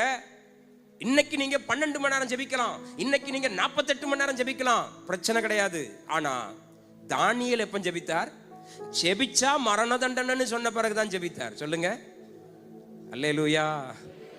அப்ப உங்க ஜெபம்லாம் தானியேல் ஜெபத்தோட சிறந்த ஜெபம் நீங்க நினைக்கலோ? சொல்லுங்க. நம்ம ஜெபம்லாம் தானியேல் ஜெபத்துக்கு பக்கத்துல கூட நிற்காது. ஜெபிச்சா சிங்கக்கவின்னு சொன்ன பிறகுதான் ஜெபிச்சார். சூழ்நிலை மோசம் வந்து தூக்கிட்டான். அவன் பிளான் போட்டவனே இதுக்கு தானே பிளான் போட்டான். அப்படியே தூக்கிட்டு தானியலை கொண்டு போறாங்க. எல்லாம் ஹோய் ஹோய் ஹோய்னு கத்துறாங்க. தானியல் ரொம்ப சிரிச்சுக்கிட்டே போறாரு. சூழ்நிலை 0, மனநல 100. தானியல் நினைச்சிருக்கலாம் சிங்கக்கபியை திறக்கும் போது ஆண்டவர் சடார்னு வந்து சிங்கத்தை கொன்னுருவாருன்னு நினைச்சிருக்கலாம். புரியுதா நான் சொல்றது? நம்மளாம் அப்படிதான் நினைப்போம். அந்த கடைசி நொடியில கர்த்தர் வந்து அப்படியே ரஜினி வந்த மாதிரி. இந்த எம்ஜிஆர் வந்து பெண்களுக்கு பிரச்சனைனா வந்துருவார் பத்திலா. பழைய படங்கள்லாம் பார்த்தீங்கன்னா அவருக்கு வந்து பெண்கள் சத்தம் போட்டால் உடனே காது கேட்டுரும். ஐயா வெளியே விட்டுறாதிய, என்னை காரக்கூடியே தாண்ட விட மாட்டாங்க. சரியா? அது ஒரு அமைப்பு. ஒரு ஆண் கஷ்டப்பட்டு கிடந்தா அவருக்கு காது கேட்காது. ஆனா ஐயோ அப்படின்னு நம்பியாருக்கு பயந்து ஒரு பிள்ளை சத்தம் போட்டுதுன்னா அடுத்த 2 நொடியில ஒரு ஆழம் விழுதுல அவர் வருவார். சர்ன்னு வந்து நம்பியார் நெஞ்சிலே ஒரு மிதி, அப்படி மிதிப்பார். நம்மளால அதை பார்த்து கை தட்டினவன் தானே, சொல்லுங்க. சரி, அவருக்கும் ஏதோ ஒரு ராசி, அதை விட்டுருவோம், நம்ம இப்ப பேச வேண்டாம். நமக்கும் அப்படிதான் சில நேரம் ஆசை. நம்ம பிள்ளைகள் வருஷம் முழுக்க படிக்கிறது கிடையாது. எக்ஸாம் இன்னைக்கு காலையில் என்கிட்ட வந்து, பாஸ்டர் தலையில் கை வச்சு அன்னி பாசையிலேயே ஜோம்னுங்க. நான் கேட்பேன் எதுக்கு? ஒன்றுமே படிக்கலை, ஆனால் பாஸ் ஆகணும், அதுவும் 98 எடுக்கணும். கத்தர் ஏதாவது அப்பளம் மாதிரி லட்டு மாதிரி ஒன்று செஞ்சிடணும் எனக்கு. தானியல் அப்பமும் ஒன்றும் சொல்லலைங்க. வெளியெல்லாம் கொக்கரிக்கிறான், உள்ள சிங்கம் பசியில் கிடக்கு. ராஜா பதறான். கவனிங்க, சில நேரம் நம்முடைய வாழ்க்கையில் நம்மளாலையும் நம்மளை பாதுகாக்க முடியாத சூழ்நிலை வரும். நமக்கு மேலே இருக்கிற ஒரு அதிகாரியாலையும் உங்களை பாதுகாக்க முடியாத சூழ்நிலை வரும். இன்னும் சொல்கிறேன், இந்த உலகத்திலேயே எவனும் உங்களை தூக்க முடியாத ஒரு சூழ்நிலையில் கர்த்தர் உங்களை வச்சிருப்பார். எவராலையும் உங்களை தூக்க முடியாது. அந்த சூழ்நிலையில் உங்கள் மனசு எப்படி இருக்கு? தானியல் சிரிச்சுக்கிட்டே சிங்கக்கபிக்குள்ள போனார். அல்லேலூயா, அல்லேலூயா. முறுமுறுத்தாரா? ஆண்டவரே 3 நேரம் பலகனியை திறந்ததுக்கு இதுதான் பலனா? இந்த சபைக்கு வந்து ஞான ஸ்நானம் பெற்றதுக்கு இதுதான் பலனா? இந்த ஊர்ல வந்து இயேசுவே தெய்வம் சொன்னதற்கு இதுதான் பலனா கேட்டாரா? அடுத்த நாள் காலையில ராஜா பதறிட்டு பார்க்க வராரு. தானியலே, நீ ஆராதித்த தேவன் உன்னை தப்புவிக்க வல்லவராய் இருந்தாரா? தானியல் உள்ள இருந்து சொல்றாரு, அல்லேலூயா. சொல்லுங்க, இப்படி ஆளுதாங்க கிறிஸ்தவத்துக்கு வேணும். ஆண்டவரே சிங்கக்கவி வேண்டாம், ஆண்டவரே காய்ச்சல் வேண்டாம், ஆண்டவரே பாஸ்டர் இன்னைக்கு என்னைத்தான் பேசிவிட்டார், இந்த சபை இனி வேண்டாம். ஆண்டவர் சொல்ற, போயிரு நீலாம். நான்லாம் எங்க சபையில பிரசங்கம் பண்ண ஆரம்பிக்கும் போதே சொல்லி தான் ஆரம்பிப்பேன், டேனியலை பிடிக்கலன்னா வெளியே போயிருங்க. நீங்க டேனியலை பிடிக்காம இந்த சபையில ஒரு ஆசீர்வாதம் உங்களுக்கு பெற முடியாது. ஏன்னா இந்த சபைக்கு மேய்ப்பன் கர்த்தர் என்ன அபிஷேகம் பண்ணி வச்சிருக்கிறார். முதல்ல நீங்க தேவனை ஆராதிக்கணும், தேவனை விரும்பணும்னா முதல்ல அவர் அனுப்புன தாசனை முதல்ல நீங்க ஏற்றுக்கொண்டா தான் என் வார்த்தை உங்களுக்கு பிரயோஜனமாவே இருக்கும். அல்லேலூயா. சொல்லுங்க.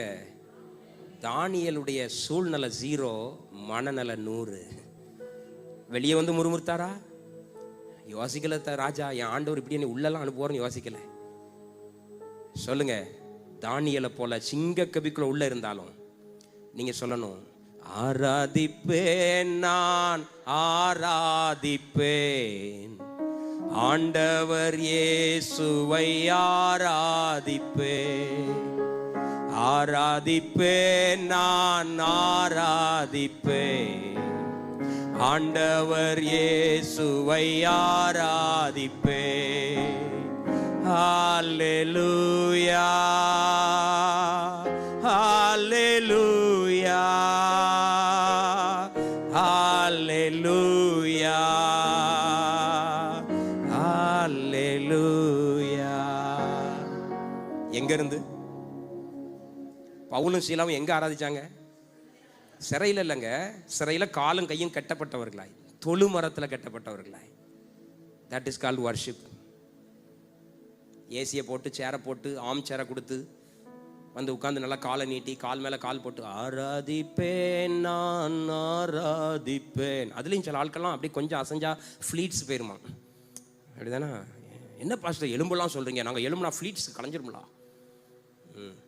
வாழ்க்கையை கலைஞ்சி போய் கிடக்கு, இதில் ஃப்ளீட்ஸ் கலையுது. சொல்லுங்க. நம்ம ஆராதிக்கிற ஆராதனைலாம் நம்ம சேனலில் சொல்லிக்கிறோம், தேவ தூதர்கள்லாம் உத்து பார்க்காவலாம். எதுக்கு உத்து பார்க்காவ? வேற கதையை உத்து பார்க்குறாவ. ஏல இங்கே பாருங்க, ஆராதனைன்னு சிலவ நடத்துகிறான் பாருங்களேன், ஏல வாங்க. அப்படி தான் உத்து பார்க்க முடியும் நம்ம ஆராதனையை. கூட 2 பாட்டை படிச்சுட்டா கண்ணை திறந்து அப்படியே முழிக்கிறது, பாஸ்டரை முறைக்கிறது. முடிக்க போறீரா இல்லையாவே? நீர் பாட்டுக்கு ஒரே பீட்டில் பல பாட்டு பாடுறாரு. நானும் இந்த பாட்டோட முடிச்சிருவான்னு பார்க்க சில ஆட்கள் அப்படி தான் நினச்சிக்கிட்டே இருக்குது. இந்த பாட்டோட முடிச்சிருவார், உட்காந்துடலாம் பாரு. அவர் அப்பந்தான் ஆண்டவரே அப்படின்னு அடுத்த பாட்டை ஆரம்பிப்பார். ஐயோ, கவனிங்க கவனிங்க. உலகத்தில் இருக்கிற எல்லா கிறிஸ்தவனுக்கும் பிடிச்ச ஒரு வார்த்தை எது தெரியுமா? யாராவது கண்டுபிடிச்சவங்க சொல்லுங்க பார்ப்போம். உலகத்தில் இருக்கிற அத்தனை கிறிஸ்தவனுக்கும் பிடிச்ச வார்த்தை அது யார் சிஸ்டர்? நீங்கள் தான் சொன்னீங்க, என் ஆத்துமாவே. அதுவும் நம்ம ஊரில் அதை ஒரு டோனாகவே வச்சுருக்கோம். ஆறாதெல்லாம் வல்லமையாக பண்ணுவோம். கடைசியில் என் ஆத்துமாவே சாக போகிறோம், கத்தர சுவாத்தரி. சில ஆட்களுக்கு அப்போ தான் உயிரே வரும். ஏலே பாஸ் முடிச்சிட்டாரா? நீங்களா சிங்க கவியில் ஆராய்க்க போறிய? உங்களை பார்த்து கேட்குறேன், நீங்களா தொழுமுறத்தில் காலை கட்டி வச்சு ஆராதிக்க போறிய? சொல்லுங்க.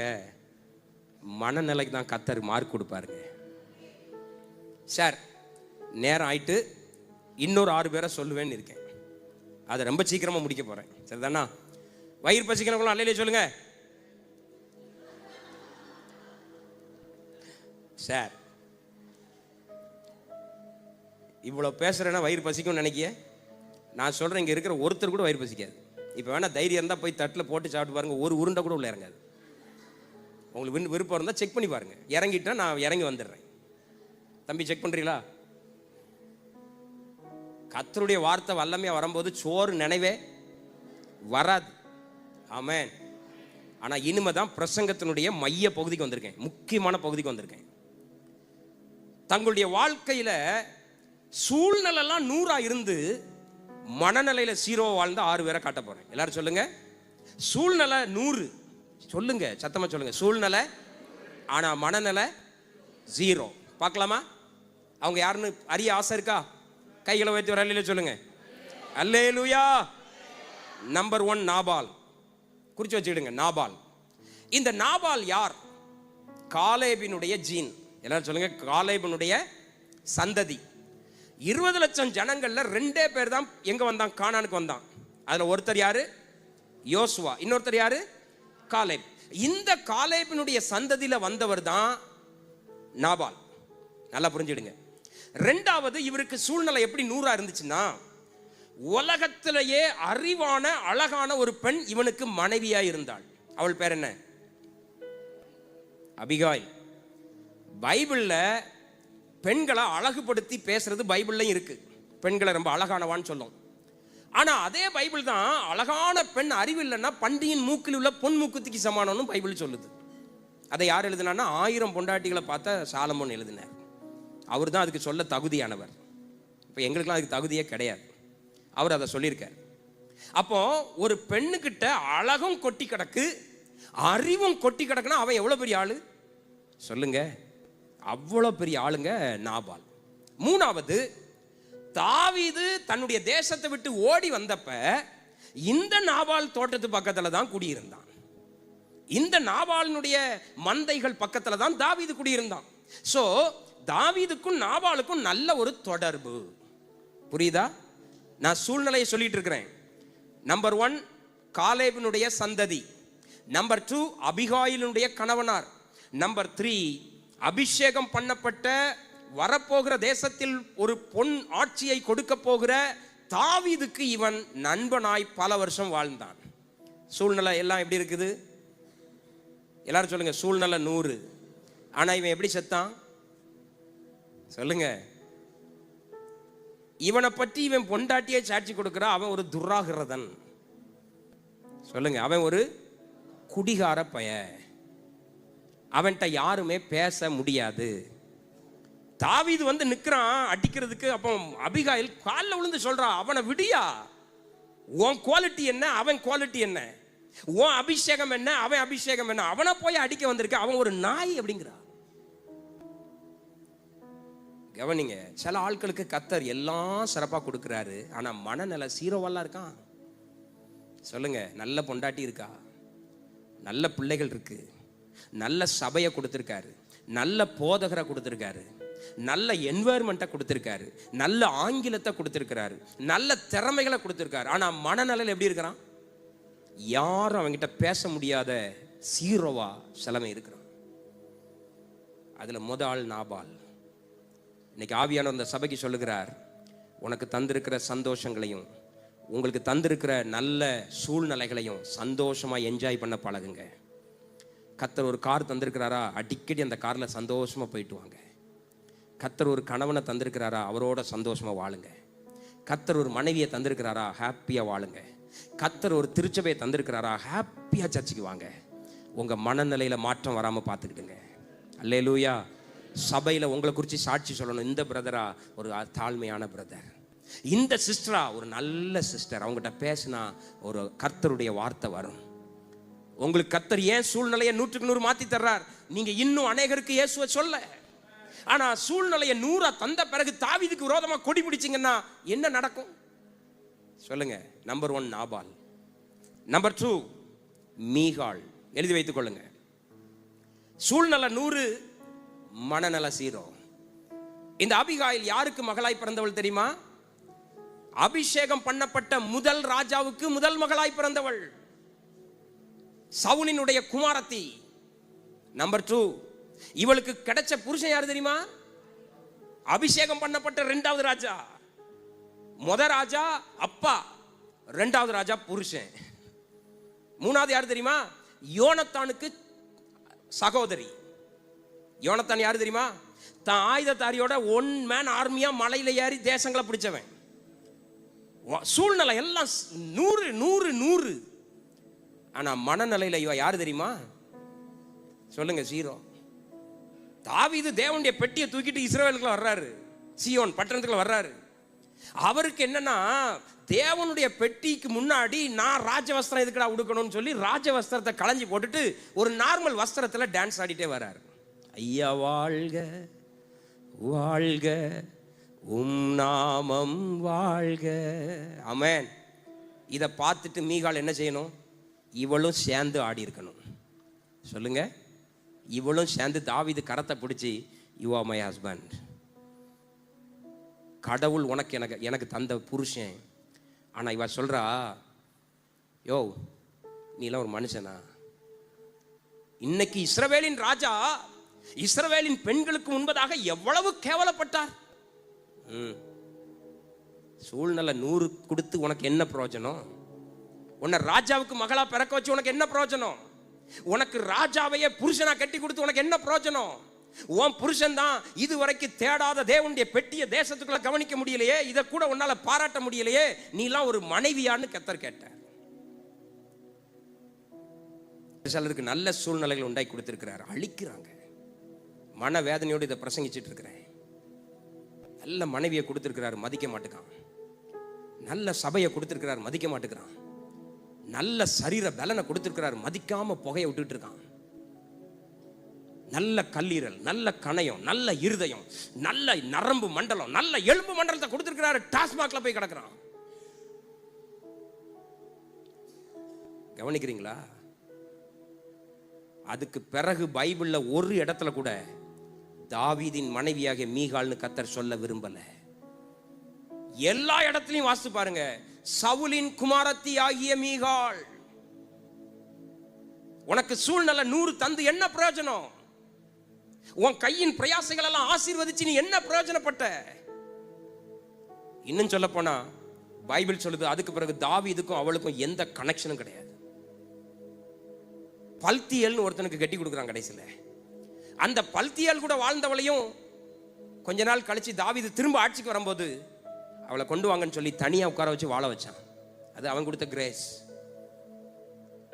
கர்த்தர் 100% சூழ்நிலை ஆசீர்வதிச்சு தரும்போது 0 மனநிலையில வாழ்ற சிலர் இருக்காங்க.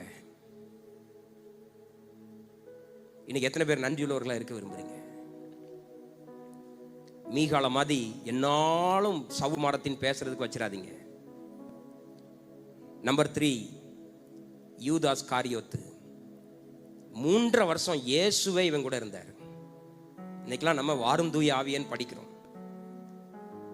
வாருமையா போதகரே வந்தமிடம் தங்கீரும் இப்ப படிக்கிறோம். ஆனா இயேசுவே அவங்க கூட தங்கியிருந்தார். எவ்வளவு பாக்கியம்! எழுமுனா இயேசு முகம், படுத்தா இயேசு முகம், சாப்பாட்டுல கை வச்சா இயேசு முகம், வெளியே போனா இயேசு முகம். சகல காரியமும் அவனுக்கு 100% இருந்துச்சுங்க. இயேசுவே அவன் கூட 3.5 வருஷம் இருந்தாருங்க. கடைசியில் அவன் மனநிலை எங்க போச்சு சொல்லுங்க? இயேசுவை 30 வெள்ளிக்காசுக்கு காட்டி கொடுத்து கிஸ் பண்ணிட்டு அதுக்கு பிறகு வாழ்ந்தானா? எங்கேயோ ஒரு மரத்துல போய் தொங்கி இருக்கான், கயிறு அத்து விழுந்து குடல் செறிஞ்சு செத்து கிடந்தான். அவன் அடக்கம் பண்ண நிலத்துக்கு கூட அக்கல் தமான்னு வச்சிருக்காங்க. சூழ்நிலை 100, மனநிலை 0. நம்பர் 4, தாவீதுக்கு பிறந்த அத்தனை ஆண் பிள்ளைகளையும் சொல்றேன். அப்சலோம், அதோனியா, 3 ஆண்களும் தான் வாழ்க்கையில பாதியை தாண்டல. அப்பா யாரு? ராஜா. அப்பாவை ராஜாவை அபிஷேகம் பண்ணது எது? தேசத்தினுடைய உலகத்தினுடைய அதிபதியாகி ஆண்டவர். அபிஷேகம் பண்ணப்பட்ட தாவீதுக்கு மகனா பிறந்துட்டு பாதி வாழ்க்கையை கூட தாண்டாம செத்து போனாங்க. அம்னோன், அதோனியா, அப்சலோம். யாருக்கு இந்த வாழ்க்கை கிடைக்குங்க? பிறந்தது ராஜ குடும்பத்துல, பிறந்தது அரண்மனையில, வளர்ந்தது அரண்மனையில. கடைசியில ஒருத்தன் மரத்துல தொங்கி சாவுறான், ஒருத்தன் பலிபீடத்தின் கொம்ப பிடிச்சி சாவுறான், ஒருத்தனை உபவாச கூட்டம்னு கூப்பிட்டு அடிச்சே கொன்றான். சூழ்நிலை 100, மனநிலை 0. அப்சலோம் தான் தகப்பனுக்கு விரோதமாகவே யுத்தத்தில் இறங்குறான்.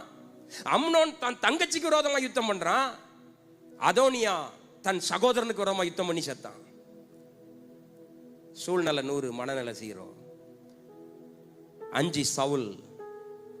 தன்னுடைய வாழ்நாட்கள் அபிஷேகம் பெற்ற சவுலை போல ஒரு மனுஷன் இல்ல.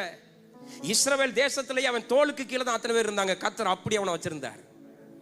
காணாம போன கழுதையை தேடி போன அவனுக்கு ராஜரீகம் கொடுத்தார், தீர்க்க தரிசன வரம் கொடுத்தார், யுத்தம் பண்ற கிருபையை கொடுத்தார், எதிரிகளை அடிச்சு நொறுக்கிற பலத்தை கொடுத்தார். கடைசியில கில்போவா மலையில ஒரு அமலேக்கியனால செத்தான். ஒரு அமலேக்கியனால செத்தது மட்டும் இல்லைங்க, தானும் தான் 3 ஆம்பளை பிள்ளைகளும் ஒரே யுத்தத்தில் செத்தாங்க. வாழ்க்கை வாழ வேண்டியவர்கள் சூழ்நிலைய கர்த்தர் நல்லா கொடுத்தோம். மனநிலை மோசமானதுனால தாவீது மேல காய்மகாரம், தாவீது மேல ஒரே எரிச்சல். தாவீது எப்ப சாவான், தாவீது எப்ப சாவான், அவனை அங்க கொல்லலாமா, அவனை இங்க கொல்லலாமா. கடைசியில் பார்த்தார், அவன் சூழ்நிலை 0வா மாறிச்சு. கடைசியா ஒன்ன சொல்லி முடிக்கிறேன். ஆகார். இந்த ஆகார் ஒரு அடிமையான எகிப்திய பெண். திடீர்னு ஒரு நாள் சாரா வந்து சொல்றா, ஆகார் உனக்கு கல்யாணம்கா. ஆகார் கேட்கிறா, நான் உன் வீட்டுல 10 பாத்திரம் தைக்கிறேன், நீ எந்த வீட்டுல வேலை பார்க்குற ஒருத்தனை எனக்கு புருஷனை தரப்போறேன்னு கேட்கா. அவளுக்கு அதான் விருப்பம், அதானே நடக்கும். இவா சாராளுக்கு அடிமை பெண், பாத்திரம் வளர்க்கிறவா, துணி துவைக்கிறவா. சாரா சொல்றா, நாளைக்கு உனக்கு கல்யாணம் பெறப்படுங்கிறா. அப்ப ஆகார் கேட்கிறா, எந்த வேலைக்காரன், எந்த வேலைக்காரன், அந்த அந்த மார்க்குவா, அந்த டேனியலா, அந்த அந்த வீடு தூத்துட்டு இருக்கான் அவனா அப்படின்னு கேட்கிறா. சாரா சொல்றா, நோ நோ, மை ஹஸ்பண்ட். யாரு யாரு? ஆபிரகாம். யாருக்கு ஆபிரகாம்? அடிமை பெண்ணாகிய ஆகாருக்கு ஆபிரகாம். எப்படி இருந்திருக்கணும் சொல்லுங்க? ஆபிரகாம் தேசத்திலேயே பெரிய ஆளு. அவன் சொத்து சுகங்களை பூமி தாங்காம ஆடி இருக்கு. அவன் ஒரு 300 பேரை கூட்டு போனா 5 ராஜாவை காலி பண்ணி வருவான். ராஜாக்கெல்லாம் அவ்வளவு பொருளை கையில கொடுத்தா கூட ஆபிரகாம் சொல்லுவான், இதெல்லாம் உனக்கு வச்சுக்க, எனக்கு ஒண்ணு வேண்டாமா. அவ்வளவு பெரிய ஆளை ஒரே நாள்ல ஒரு வேலைக்காரிக்கு கொடுக்குறா சாரா. வாழ்ந்திருக்கணுமா வேண்டாமா சொல்லுங்க? என்ன செஞ்சாவா?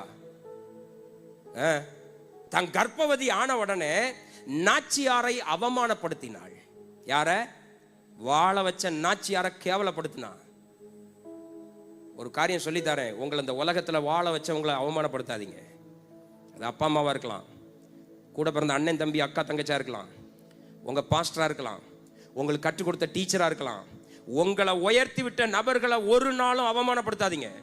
அது பரலோகத்துக்கு கெட்டவே கெட்டாது. நல்லா புரிச்சுக்கிடுங்க. எவரை வேணாலும் எதுங்க. உங்களை வளர்த்து விட்ட நபர்களுக்கு விரோதமா மட்டும் ஆதங்கப்பற்றாதீங்க. வாழ்க்கையை கொடுத்தது சாராமா, அவளையே அவமானமா பேசினா, சாரா பொறுத்துக்கிட்டா. அடுத்தது அவ ஒரு குழந்தைய பெத்துட்டு வாரா, அவன் பேர் இஸ்மவேல். அவன் என்ன பண்றான், ஈசாக்க கிண்டல் அடிக்கிறான். அப்பந்தான் சாராளுக்கு கோபம் வருது, இவெல்லாம் ஒரு மனுஷியா? சொல்லுங்க. ஆபிரகாம்கிட்ட சொல்றா, இவளை அகற்றும், இவன் எனக்கு வேண்டாம். சூழ்நிலை நல்ல சூழ்நிலையா? அடிமை பெண்ணா வந்தவளுக்கு கொடுத்தது யார சொல்லுங்க? எஜமானன. இதுவரைக்கும் பாத்திரம் தேய்ச்சவா கல்யாணத்தன்னைக்கு என்ன சொல்லியிருப்பா? எல்லா வேலைக்காரனையும் பார்த்து, ஏய் இங்க வா உட்கார், நான் இப்ப யாரு? எஜமாட்டி சொல்லியிருப்பாளா? சொல்லியிருக்க மாட்டாளா? ஆனா அவ மனநிலை சரியில்லாததுனால அத்தனை இழந்து ஆபிரகாம் விட்டு துரத்தப்பட்டா. இந்த மதிய நேரத்தில் ஒன்று சொல்றேன், கர்த்தர் இந்த மதிய நேரத்தில் நம்மகிட்ட எதிர்பார்க்கிறது சூழ்நிலை அல்ல, மனநிலை. நீங்க தோற்று போய் வந்திருக்கலாம், இழந்து போய் வந்திருக்கலாம், பட் உங்க மனநிலை நல்லா இருந்தா கர்த்தர் சொல்றாரு, ஈசாயின் அடிமரம் துளிர்த்தது போல